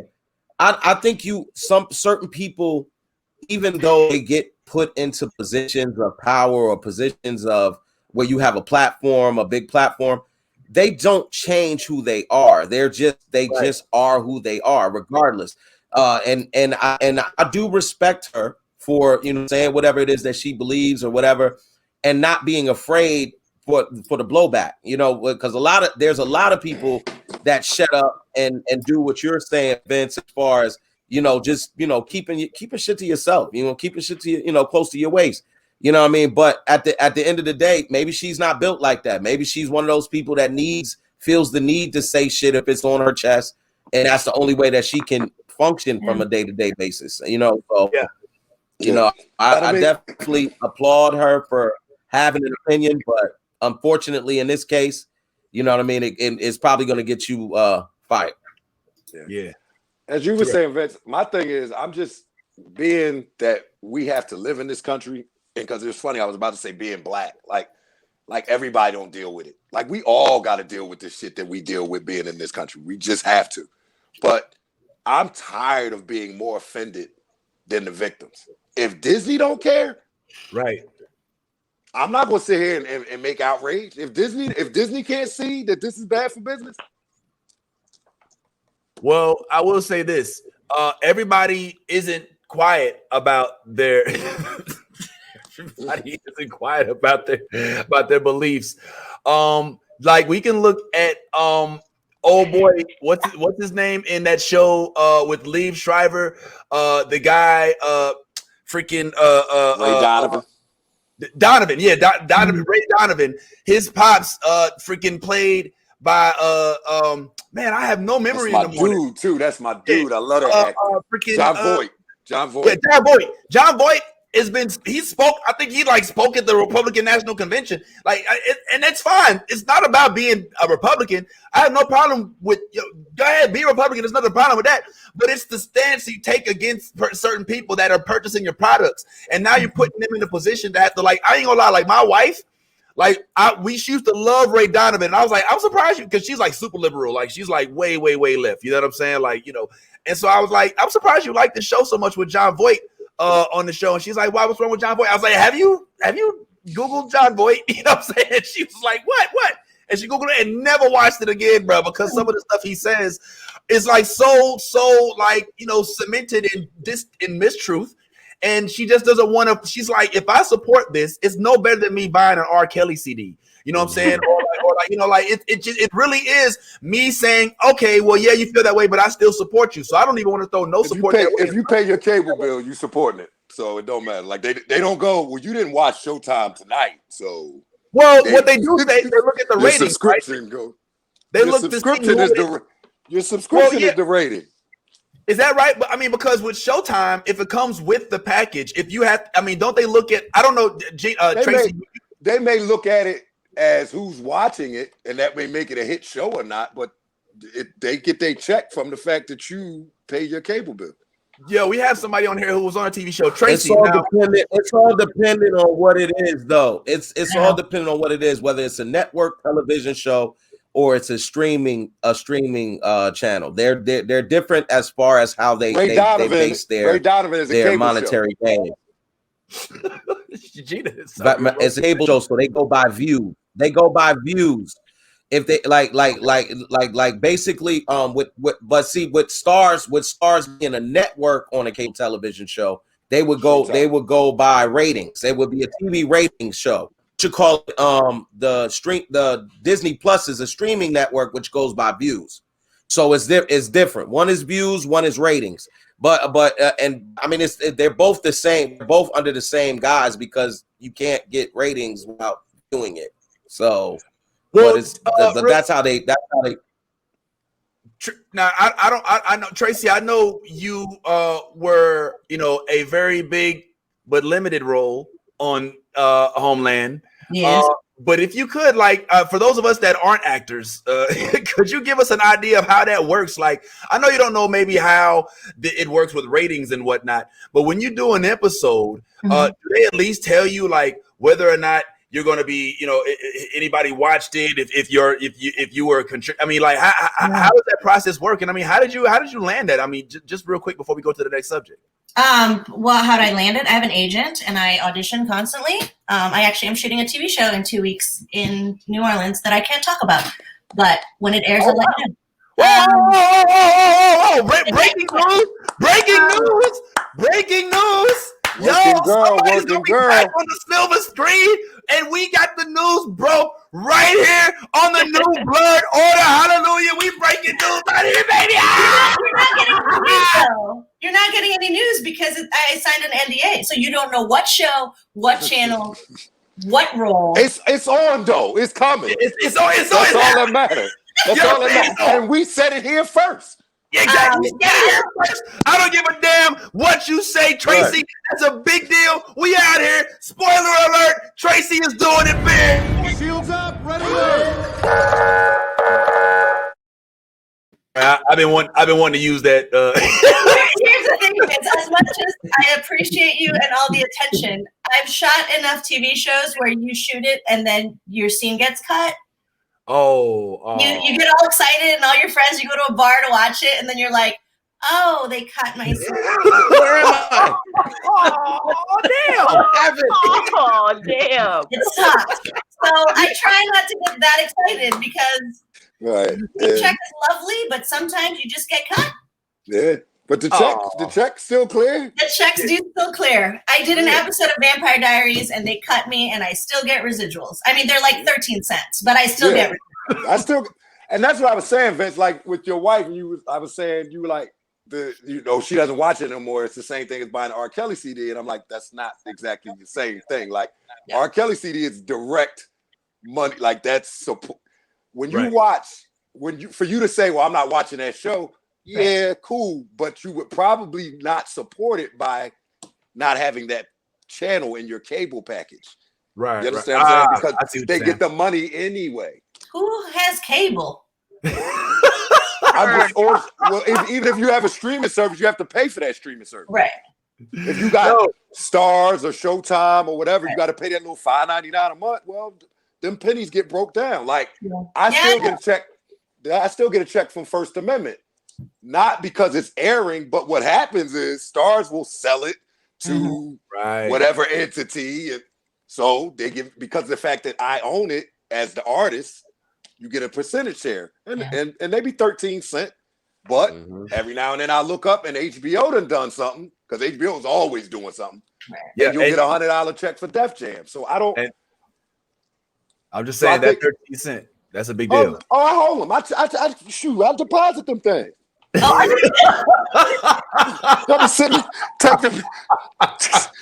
definitely want. I'll be taking a picture, and my balance better change. I bet you 13 cents.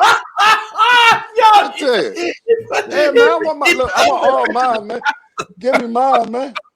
Yo, come on, man. Well, Tracy, I think it's hilarious. It's hilarious how you can do that. But lucky for you, you don't just act. I mean, you also do the stand-up thing too, like Touré. So we know that you have multiple streams of income coming your way in addition to you doing what you do. But I think point out real quick that picture was pre-COVID, and I was a lot skinnier then. Oh, is that right? I couldn't tell that it was pre-COVID because it looks like a black backdrop. Oh, there are people in the crowd. Okay, look at that. That's interesting. And man, You need to calm down with the whole. Listen, you dealing with black folks, and we dig the thick. Okay, we don't like how we like it thicker. We like them thicker. Yeah, that's right.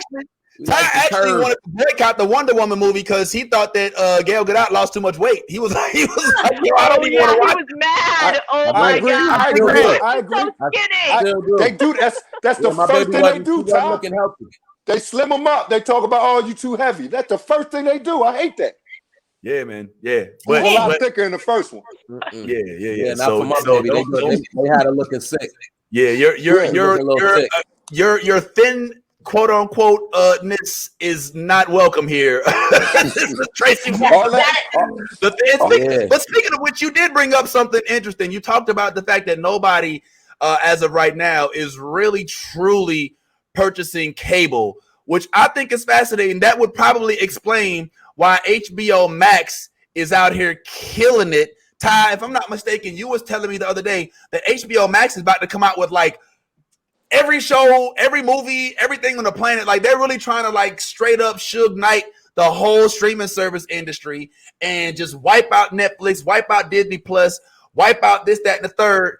And it looks like it's gonna work. I mean, you said they got Godzilla versus King Kong coming. What else? They got Godzilla versus King Kong. They got Space Jam 2. They got Space Jam 2, the LeBron version that's coming out on there the same day as it comes out in the theaters. King Kong, like I said, and versus Godzilla, that's coming out the same day. They got the new movie with Denzel Washington, the Little Things or something like that. Something like that is coming out like same day. There's a lot of I'm missing a lot, but the lineup is heavy, man.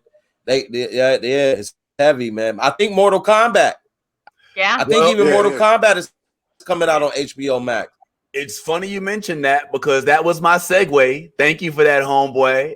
Because yes, guys, I am pleased to announce that Mortal Kombat, my man, good job, Ty. Mortal Kombat is coming to HBO Max. I am geeked up, y'all. I'm not gonna lie, I'm a little excited about Mortal Kombat coming. I'm not gonna lie. Also, though, I'm a little nervous about Mortal Kombat coming because Mortal Kombat has not consistently been the greatest cinematic turnover, if you could think back to it. Now, before we get into the Mortal Kombat, let's just look at a real quick sneak peek of what this upcoming Mortal Kombat movie may look like.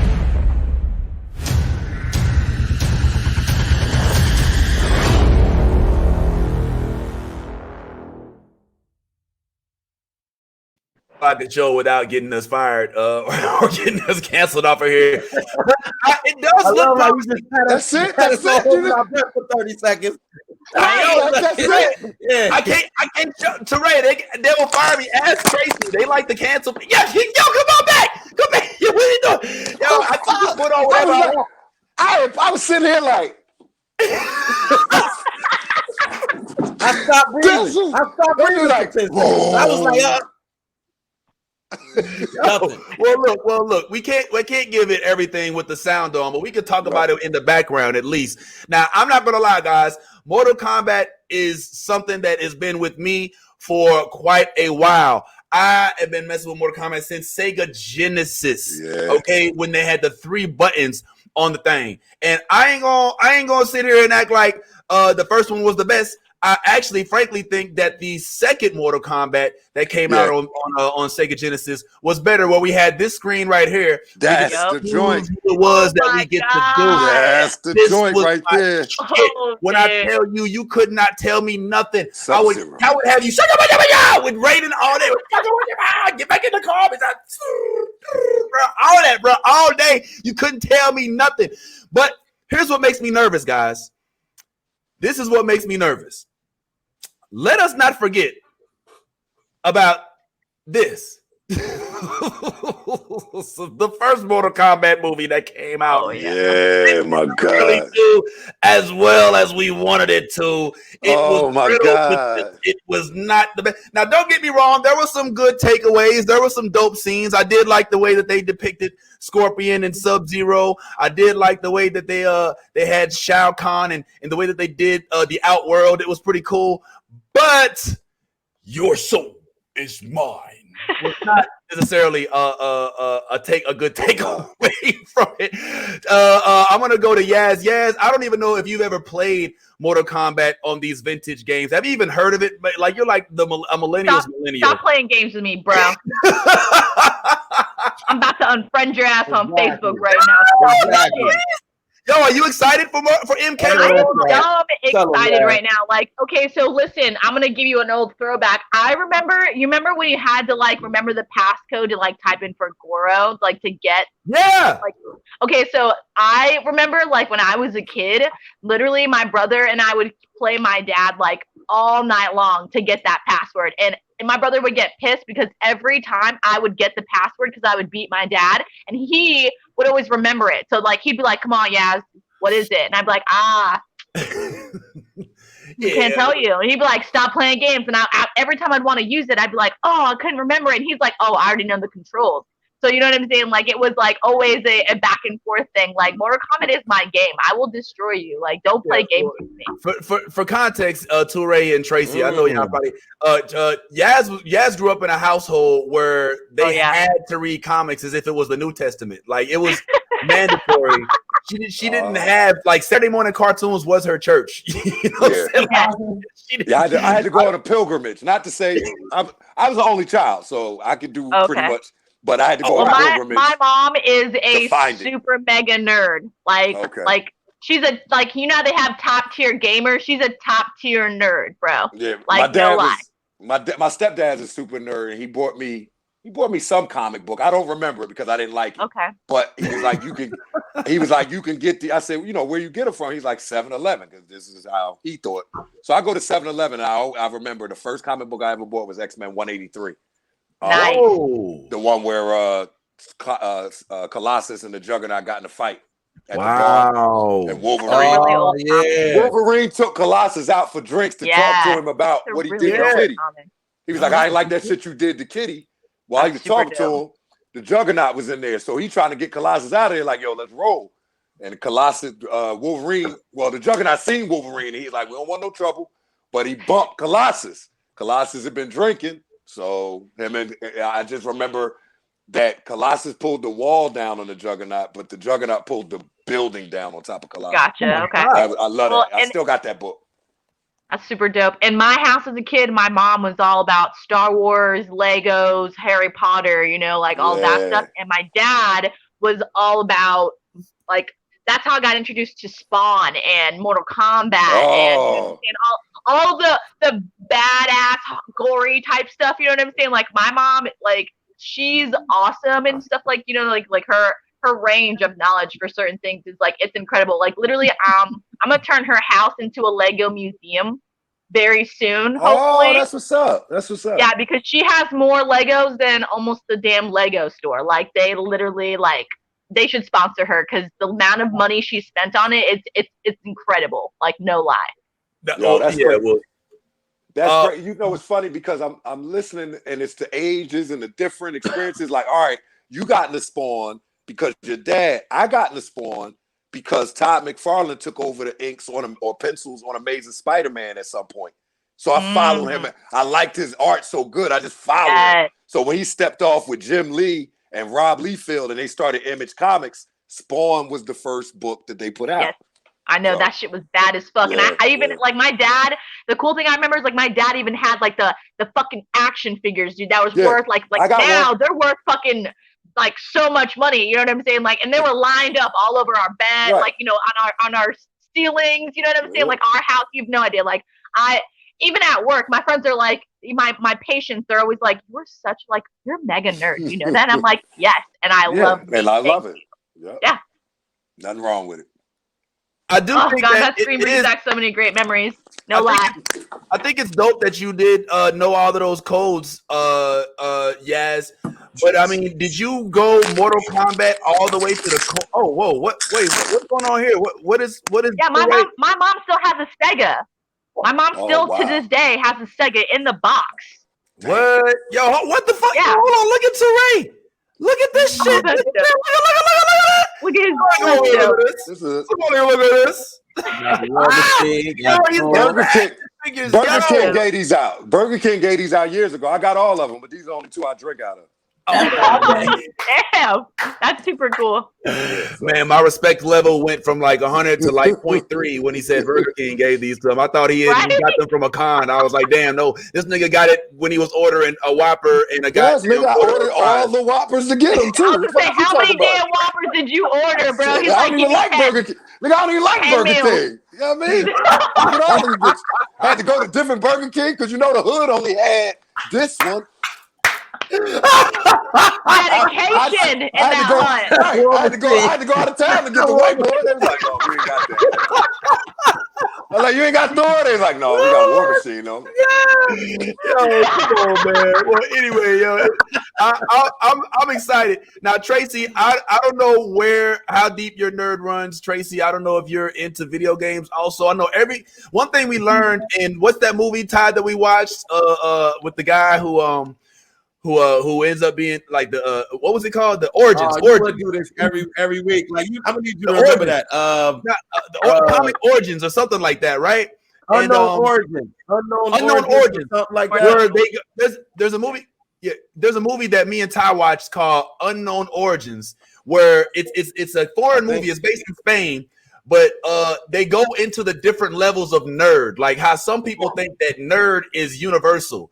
But they go into like, no, well, I'm a comic book nerd. Oh, I'm an anime nerd. Right. Or I'm a Comic Con nerd. I'm a book nerd. You know what I'm saying? Like everybody's not, all nerds aren't created equal, so to speak. You know what I'm saying?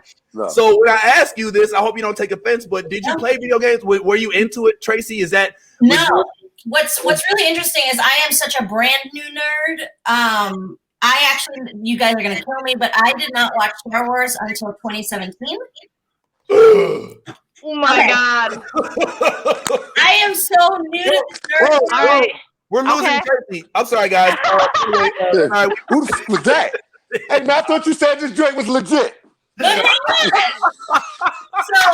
well, Vince, you've met my boyfriend. Sean. Of course, we love him to death. My man is hardcore nerd who has every single. His house is actually covered wall to wall. Oh, Marvin getting mad at me. Action figures everywhere, and he was like, so I think it was December 2017. He made episode 4. So I watched episode 4 for the first time. And then I've watched 4, 5, 6, 7, 8, 9 since. I still haven't watched 1, 2, 3 because I heard I shouldn't. You should. You should still watch it. And I still watch it. It's important. You gotta watch it. And what's the other one? Rogue One. Rogue One is great. And I took him to Comic-Con last year. So that's how good of a nerd I am. He's like, I took him to Comic-Con. San Diego? Oh yeah. Oh shit. Okay, all right. Nerd card reinstated. I have the professional pass. I am good for the next 3 years if it's not canceled. Yo, so listen. And now I'm forced to work. I work at Full Sail, so now I work in esports. So I'm forced to understand video games, but I've never gamed in my life. But now I have an Xbox, a PS4, and a Switch. So now I'm gaming. So I am 100% brand new nerd and learning and appreciate it, but I'm not there yet. Hey, well, we welcome you to the Nerdverse. Yeah, we do welcome you. And Blerd Gang accepts you as well. And we're glad that you watched episode 4 through 9. But Jar Jar is still mad at you for not watching 1 through 3, just so you know. And since you don't get that reference, you probably want to go ahead and go back and watch it. I have a 3D printed baby Yoda. Baby Yoda! Does that make me nerd enough that this is at my desk? And no, because you probably got it at Burger King, like Touré got it. Actually, I'm sitting here looking at him. 3D printed that for me for my birthday. Oh, nice. Okay. That's different. That's different than my little. Fuck my bullshit, huh? Hers doesn't have a straw in it. Goddamn it, Teray. You know what I'm saying? She can't drink out of it. She don't sneak this shit in the club with half hand and half coke. Right. That's right, baby. This is a freaking real joint. We want to welcome Sean Rogers, Star Wars fan. Says, welcome to the Star Wars family. We are open and loving, but just to get back to, I know you say you don't game, but you were probably at least familiar with Mortal Kombat when it came out. In the era that it did, you could not escape it. I mean, because it was so gory, it was so disgusting, it was so nasty. And I personally remember, this is back. And Yas, there's this thing, Yas, that they used to have called the arcade, right? I'm messing with you. I'm messing with you. You better fix your face, young buck. Yes, look at that shit. You better fix your face, young buck. You don't know nothing about these arcades. I'm hurt. We're going to have to talk after this one, Fizz. This guy. I am not 12 years old, okay? Damn, Just go to the arcade. I ain't fucking 12 years old. I know what an arcade is.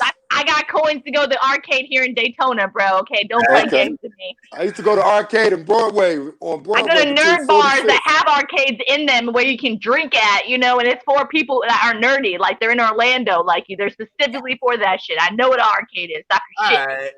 All right. We know you probably have Googled an arcade or two. Yeah. You wasn't in there when the hot games was in there, though. You ain't know nothing about. Yeah. You a ski-ball motherfucker. You ain't there for the tickets. We in there to spend our money. You know what I'm saying? Right. You in there trying to play with try to get a balloon or something. Yeah, you try to get the big teddy bear and shit, man. Beat it, rookie. We try to play this game. Take your ass out. We was in there cashing in on Mom's folks' card, trying to get to the final level so we could beat Shaq Khan. You feel me? Like, remember Dragon's Lair? Oh my God, Dragon's Lair! What you know about Double Dragon, bro? We used to play Double Dragon. You know what I'm saying? How awesome I am. Yo, Teray, my mom. She said, "Tell him how awesome I am." My mom. Hold on. Let me go get some shit real quick. I'm about to prove y'all niggas wrong. Go. You ain't got one of these in your house. Watch this shit. Go take your shit, Yas. I remember, Teray, back when we used to go to the arcades. I used to go play Double Dragon. I remember at my day had a bowling league, and when you go to the bowling alley, you used to have like 2 video games, right? It was like Gallagher was always one of them. Street Fighter. Always. Right, and I used to play Double Dragon. At the beginning of Double Dragon, that dude would hit the lady's stomach, and then she would get pulled over, and then he would hoist her over her shoulder, but like a tiny part of her panties was showing in the back. And my mom used to be like, she would cover up the screen. She would cover up the screen. She'd be like, "Yo, hold on, man, I don't need to see it all them panties." Oh my God, like, that's arcade. And then when Mortal Kombat came out, oh my God, like I literally remember riding my bicycle all the way to all the way to the arcade, and I actually remember oh, look at you! We got you a little rolling box for Pat-Man. Oh, that's cute. Oh wow! Yeah, this is an official arcade mini because this is how much I love my favorite game right here. Okay, my mom got it for me. Oh, well, get big up to Mati. We love Mati. Mati, if you're watching, we love you. We got to have you back on pretty soon. Hopefully you got another Lego project for us. But, bro, I'm just trying to tell you, like, back in the day, when this shit came on, when you get to choose who it is that you're going to play, first of all, I'm curious. I know, Tracy, that you weren't into video games, but I'm curious for those of y'all who did play this, like, who are your characters? Who is it that you pick? Now, I spent, which at the time was a big deal. And I remember this because I remember the exact amount because I remember how much I took. $37.25 one time at the arcade, sitting there trying to learn how to play this. And this is when you used to take your quarter and put it up in the middle so that you knew you was next. And you would sit there and fight. Yes. You would be next. Hate when you was playing, somebody reach over your shoulder? Yeah, put that quarter up there? I'm next. So they let you know I'm next. Don't start another game.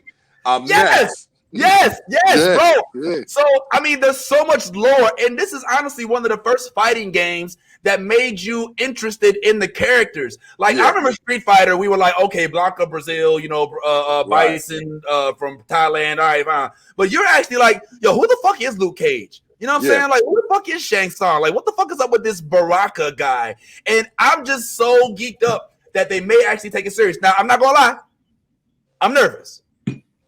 I'm nervous as fuck, y'all, because if this doesn't go well, it will prove that video games don't belong on the big screen.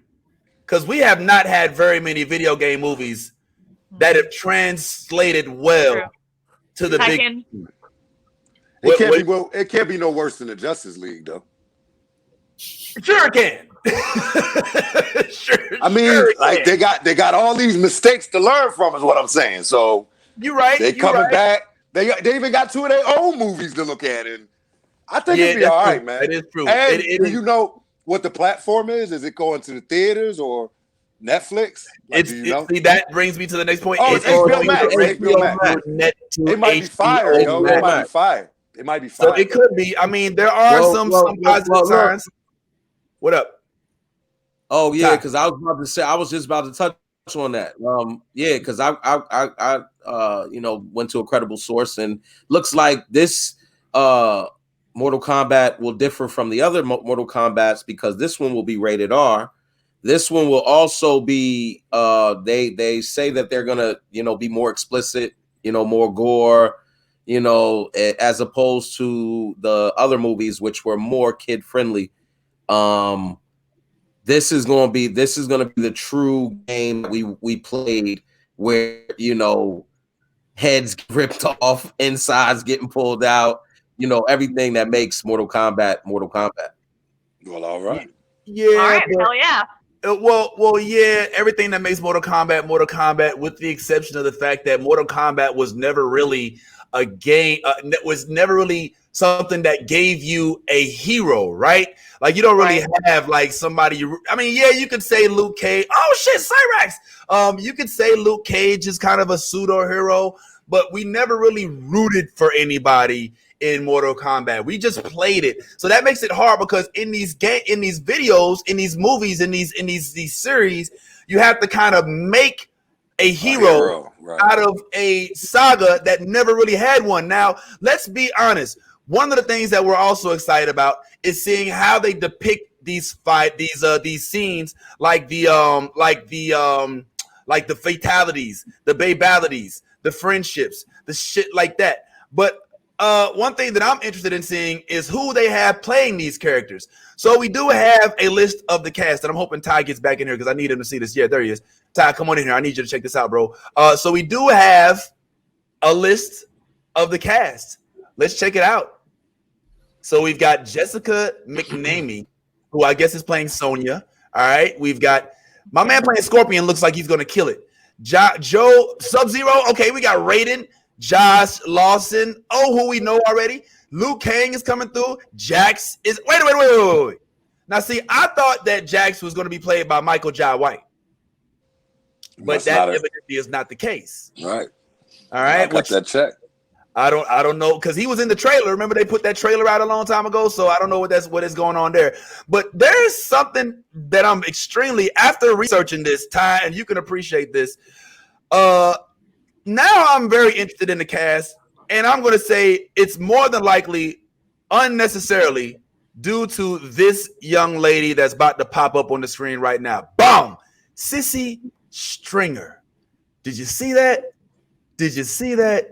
Yes, young man and gentlemen, let me introduce you to who is going to be playing Melina in this upcoming Mortal Kombat series.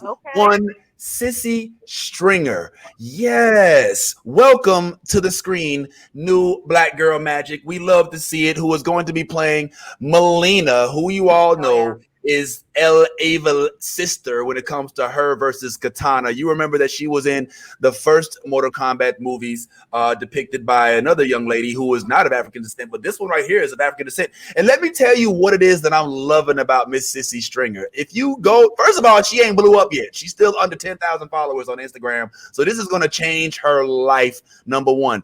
Number two, she is her own self. I love her free spirit. You can just look at her and tell that she is not just your average chick who puts a jughead, who watches Jughead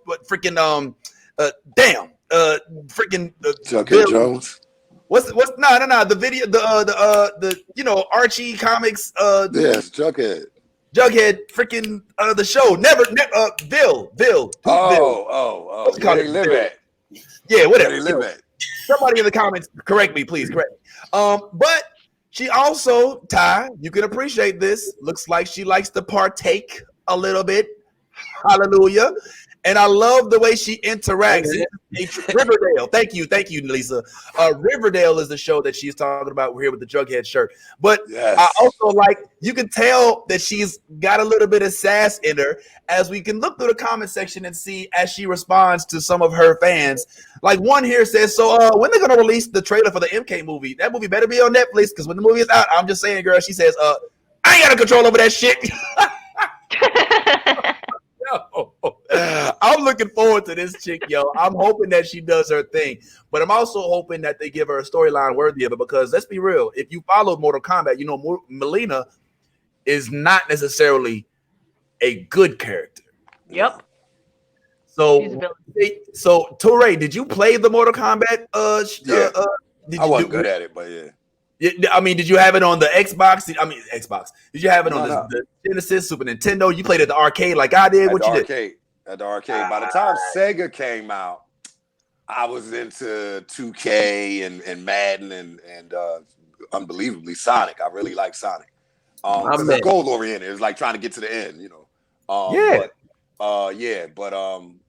used to play Mortal Kombat at the arcade, dude. Like I wasn't that good at it, but it was a fun game because you would try to figure out the moves and how to, like, of course, the first time I played, I took the black dude and realized he don't do shit and he got his ass beat. And then, of course, Scorpio. You want to be Scorpion, so you get throw the thing out and pull the head. So, yeah, man, it was always fun to find out the different moves and do everybody's different moves. So a lot of times I would just take random because I didn't know, you know, I wanted to learn how to do that player's moves and all that. So, yeah, man, I played in the arcade. It was a lot of fun. And as you said, it was probably the first game where we did that, where you went, let me see about this person, or let me take this guy, or let me take her, or most games you stuck with whoever you got or whoever could win the game for you. Mortal Kombat, you would move around. Yeah. Ty, did you play? Touré, you from Philly? Touré, you from Philly, right? Yeah. What part of Philly? North Philly. What part of Philly? North Philly, 23rd and Allegheny. Okay. So I was in South Philly, so you know how we used to roll with the hoagie and the hugs. You know what I'm saying? So we, you know what I mean? That was the thing. We used to go to the corner store. You get you a hoagie, you get you your hug. Yep. And while you chilling, you get on the game, because the game was in every little corner store had one arcade game in a establishment. Yep. And 9 times out of 10 it was either Street Fighter, Mortal Kombat. or something like that. You know what I mean? To keep it real, in the hood, they ain't take no shots, so they ain't take no losses. So in the little corner stores, it was the hot game. So whatever the hot game at the time was, that was the game. NBA Jams, Mortal Kombat, all the hot games was that, because they figured you ain't gonna come in there and not play it. So they had the hot games in there. And yeah, the kids would be in there, man. And for y'all that don't know, a hug is a quarter water. It's a little thing. It's about that much. Yeah, that much sugar that you should not be giving any kids. It's all sugar. Yep. Ain't no water in there. Ain't no liquor. It's all sugar. And you know, it costs a quarter. Sugar. And we call them, but on the top they say little hug. That's why we call it. Philly, we call them hug. Other places call them quarter waters. Right. Yo, I'm glad you explained that to us, because y'all went into a whole like a hoagie and a hug. You like, what you doing? Oh, and a hoagie is a sandwich. It's a sub sandwich. But we call them hoagies. Yeah, hoagie. Yeah, I heard they used to talk about that on the Cosby Show. Right. But oops, sorry, didn't mean to swear that. Nigga said Cosby Show. Before, but I think that's interesting. Real quick, just a quick announcement. Our faithful Homeland star Tracy did have to dip out. She had to head out to another project, hopefully one that she will get to see on air. But we just want to say thanks. She did let us know in the private chat that she had a phenomenal time and it was really had a good experience here. So hopefully we can get it back on. But as for Mortal Kombat, guys, I think this game changed the game, because this is one of the first games.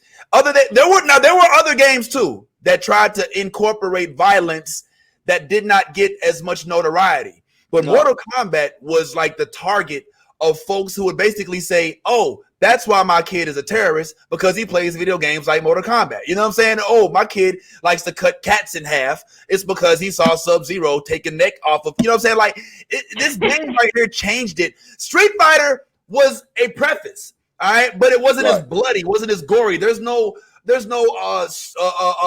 severing of heads, you know, there's no back breaking, no soul taking in Street Fighter. You play with Blanca or Ryu, and the most you get is chin checked by Shin Ryukin or whatever. But with Mortal Kombat, it's like, oh shit, I have to be concerned, because if my son plays this, he might actually take a spear and try to put it through somebody's chest and tell them, come here. You know what I mean? So I think that it's worth noting that Mortal Kombat has lasted the test of time. We're talking back when me and Teray was just vibing on arcade days, and y'all would talk about hugs and other shit and the John and this and that. You know what I mean? Like, this game is still relevant. It's come out multiple times. Somebody in the comments just asked if we had actually played the most recent. I'm not gonna lie, I followed off the Mortal Kombat. Yeah, I played it. It's bomb as fuck. Right, on PS5, PS4, it's crazy. Like, it's bomb as fuck. It's hard.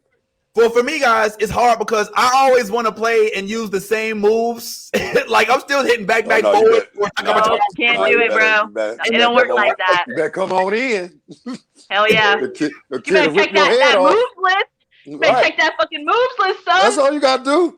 Nah, bro. You gotta ask the kid that's kicking your ass next to you. He'll tell you. Nah. That's the one thing. They do share information, but they're gonna tear your head up. Well, Ty, what? Yo, I'll say this, man. I look, as much as I did play Mortal Kombat and Street Fighter and all of those games, I never was like a avid player of them, because you'll notice to Ray and the same for you too, Vince. If you have the arcade and you played this, and you just so happen to get up against, because you know you playing versus at some point, you know what I mean, you got people coming want to play against you. So when those people happen to be, and this is no offense to nobody, because I ain't trying to be offensive, but it's just the facts. When anybody who was aiming into the arcade, the game that Mortal Kombat was a rap. That was a rap. It was a rap. You was not beating and I said Asian because I didn't know I specifically what part of Asia they were from, but I can tell you that the Asians had Mortal Kombat on. They had the moves. When I tell you flawless victory, you do all kind of shit. Yo, be doing moves you ain't never seen before. Yo, they were so good that it made you not want to play. That's what literally you stop playing. Yeah. But see, that's why Mortal Kombat has stood the test of time, because what we drive, like, that wasn't a game where you went in and you just wanted to win. You wanted to know how to do the fatality. You wanted to know how to do the babality. And you wanted to do it in front of people. You wanted to show. So, you had to do all that. Yeah, you did. Yeah, because you could get well, I mean, this is like literally one of those games where it's embarrassing when you lose. Like, right. Because like, you don't niggas standing around there like, watch this. Yeah. You know what I'm saying? And give you a flawless. I'm about to do it like this. I'm about to do it to him. Give you the flawless victory. Flawless. That's the one thing you never want to hear flawless victory when you're playing against somebody. Right. And you were standing there and watching too. Victory.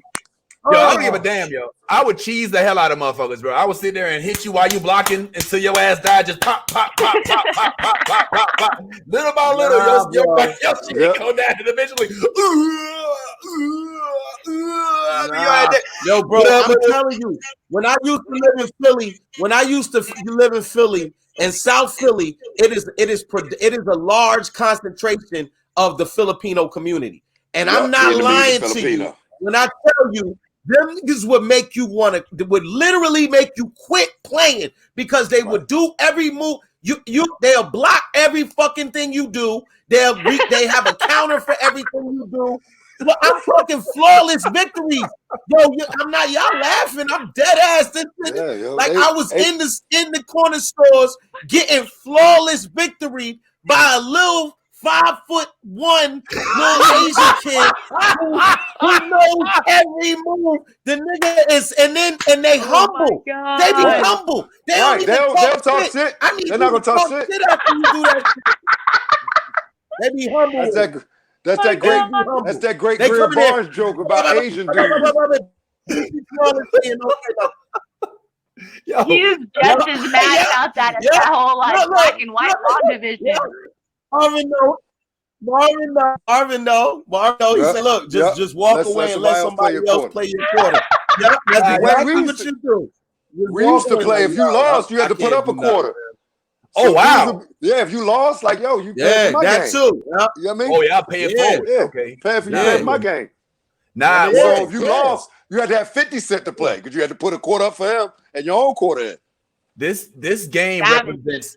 This game represents a era of video game play that is no longer really as prevalent because folks play each other from their homes. We used to have to leave our house to go and stand next to the motherfucker that's kicking your ass, smell the sweat of his ass, and sit there and realize. And deal with, and Vince, you know how this go, and deal with whether he was a sore loser or not. Ooh, that part. Because when you go to leave out the arcade, that was me. Y'all let you that was me. That was the man.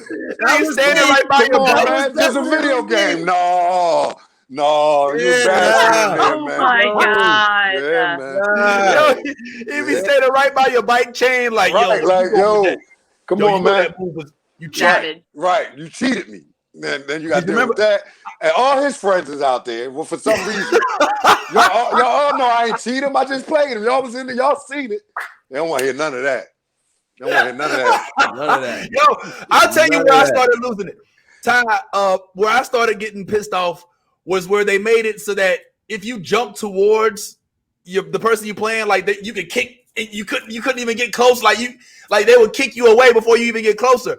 And then I was playing, like, if we're just talking about fighting games, somebody in here, Marvin mentioned Marvel vs. Capcom. I play that too. I stopped playing it because they're like, if you lose the first hit, like after the first hit, it's just pop, pop, pop, pop, pop. Yeah. Your joint go down so fast. You cannot get hit at all. So I used to consider myself a connoisseur of fighting games, Mortal Kombat being one of those. But man, it just got to the point where, like, yo, if you can have it in your home, like, you can literally just sit there and become such an expert that there's no move that you can do to counter when somebody unleashes one of those full game onslaughts, and you have to like use some special counter break move. It just got a little too much for me, man. I mean, it sucks. You remember Tekken, right? Of course. Yeah. Tekken was great too. There's a character. There's a couple of characters on Tekken. Lee is one of them. And Lei Wulong. Now, Eddie. Lee Wulong and Eddie. Now, if you know how to use these two characters, you can literally put a combination together where a person won't even get the hit back. You'll put them in such a combination where they keep getting hit and you can't block. There's nothing you can do. You literally can just keep hitting the person with all kind of combinations and everything like that to where a person cannot recover. And those type of games, I get frustrated with, especially when you play somebody like that who knows how to do shit like that. You know what I mean? Like because you're just mad because you didn't learn how to do all of that shit, and they did. But I mean, it's unfortunate, but it's the truth. It is what it is. You know, right. But I mean, just to speak on the movie, just to talk about the movie a little bit more before we get out of here. I think with this new Mortal Kombat movie, the best thing that they can do is keep the storyline simplistic, but make the fight scenes epic. If you do that, and you create a Mortal Kombat on-screen visual, compares the game, but we see something because of the age we live in and the era we live in right now with the ability to do CGIs and do all of the stuff that they couldn't do with the previous two previous ones. I think if they make the fight scenes epic, we're gonna be talking about this movie like this will be something we really, really, really are excited about, for a long time actually. I'll say this. I agree with you, but I also think that that's one of the things that they went wrong with in the first movies, is that they were really relying on just the interest. Yeah, we're about to close up. We're really relying on the interest in the fights and not the story, and so the story doesn't care. I think that they need to make sure that they make this a very good story, like a Jon Favreau-esque type of story that brings us in to not just the fighting, but also into the character arcs, into the plot lines. We should because be they can do so many more. They can do about 5 more if it works. I mean, think about this, man. When it came to Game of Thrones, we loved the dragons, but we also loved the storyline that came around. And even though I was really just sticking around to see the dragons, I was like, look, what are goddamn dragons? You know what I'm saying? Yeah, but that's storyline. And then out of nowhere, she found dragon eggs. Right, exactly. What time? But the only reason I would disagree is because they're 2 different genres. That's the only reason I would say that. And with this, if you keep it kung fu-ish, you know what I'm saying? Because I know that's not a term, but we'll keep it like that. But if you keep it more kung fu, that's a term. That's a term. More kung fu, you know what I'm saying? But if you keep it that way, because granted, remember, we haven't seen a really good kung fu movie in a while. I'm gonna be honest with you. I think probably the best kung fu movie I saw recently would have been anything that had to do with Donnie, what's his name? Donnie Yi, or with the Bruce Lee story that they did behind him. Oh yeah. Dragon. What was the was it the dragon? No, not the dragon. Warrior. Warrior. It's Warrior. It's not none of that. It's the Donnie Yi is. You're talking about the one that came out years ago. That went to the movies. Yeah. It's had a lot of movies. R.I.P. Man. He was the teacher. R.I.P. Man. It Man. Yeah, R.I.P. Man. R.I.P. Man. If you haven't seen it, is super dope. That is super dope. They got now if you're talking about going to the movie. Yeah, that was super. I mean, some of them was a little, but Donnie Yi was, Mike Tyson was in one all of them. But it was. Yeah. What I'm saying is, when you can get stuff out of it, that franchise where it started with 1 movie, they was able to get up to 4. Yes, I agree. So, True. Yeah. Absolutely, I absolutely believe so. But Ninja Assassin went to the that movie was bad as fuck. Dope. Yes, that movie is bad as fuck. Dope. Ninja Assassin was super dope. And that's what I'm saying. If you keep it, what? Go ahead. Well, I mean, I'm gonna say, but I was just gonna say this real quick because we got to start wrapping up. I do think that Ninja Assassin was a good movie. I do think that the one thing that they may have done incorrectly with this Mortal Kombat reboot was that they made it a Mortal Kombat reboot instead of paying attention to the MCU and seeing how they actually develop their characters in advance before bringing them all into one movie. I think that that's what Marvel showed how to do. You can actually make movies out of the characters and then combine them to generate more interest. And I think that there's a missed opportunity there. But we got to move on, guys, because we have to start wrapping up. I do want to ask one real quick question around the table. We'll go around before, and we've done this before. Ty, you've already been in on this. Yas, you've already been on this. Ture is here with us this time. We lost Tracy, but I just want to see, because you guys are geeks like me, or you have your own opinions about what it is that's out there that's popping, maybe some of which we haven't discussed yet. If you could give us a couple of your recommendations. What shows are you watching that you think others should watch that you may be keeping to yourself? What's popping? I know, Ty, you've talked to me about a couple different projects that you think are pretty dope that I'm watching. I know I started trying to watch that one show that you put me on to, and I don't know if I'm feeling it just yet. But I want to start with Ture as our special guest. If there's anything that you know what, let me not start with Ture. Let me give you a moment to think about it. Ty, give me something else that we should recognize. And I keep in mind, we want to be done in the next couple minutes here. So keep our answers plentiful with as few words as possible. All right. On Apple TV, there's a show called The Servant. It's an M. Night Shyamalan directed series. Pretty good series. Check it out. I won't talk about it much without spoiling it. And also, I just started a new series that just came out on Netflix last night. I'm not really that sure how it is, but it's called Fate, and I think it's based off of the video game Fate. and it has to do with supernatural stuff, fairies and all of that. So that's a little different for me. But and Bridgerton. Yo, I actually started watching Bridgerton. Bridgerton is actually low key. Yeah, you're scrunching your face, isn't it? But bro, listen. I scrunched my face too until I started watching it. It Watch that shit, bro. I'm telling you, Bridgerton is not bad. It actually is not bad. It's not. I think it's well written. And I think the most important thing that you'll take out. The most important thing that you'll take out of Bridgerton, if you don't focus on the time that it's placed in, think about the time you live in, and put the context of the story of what's going on now to what how they use it in story. And oh my God, it will blow your mind. I promise you. Okay. All right. Thank you. He's Yas. so right. What recommendations you bringing to us this week, Yas, and then we'll go ahead and close out with Teray. I just want to like say praise to Ty right now because no lie, I've been steady trying to get Austin to realize what you just said, and it's like, you know, I'm in an interracial couple, you know what I'm saying? So like, no matter where I go, like, you know, I notice a lot of different things, you know, with people, how they react to seeing me with my fiance, and it's just like, you're so right. That's what I took from it, like the dynamic. If you just take the time.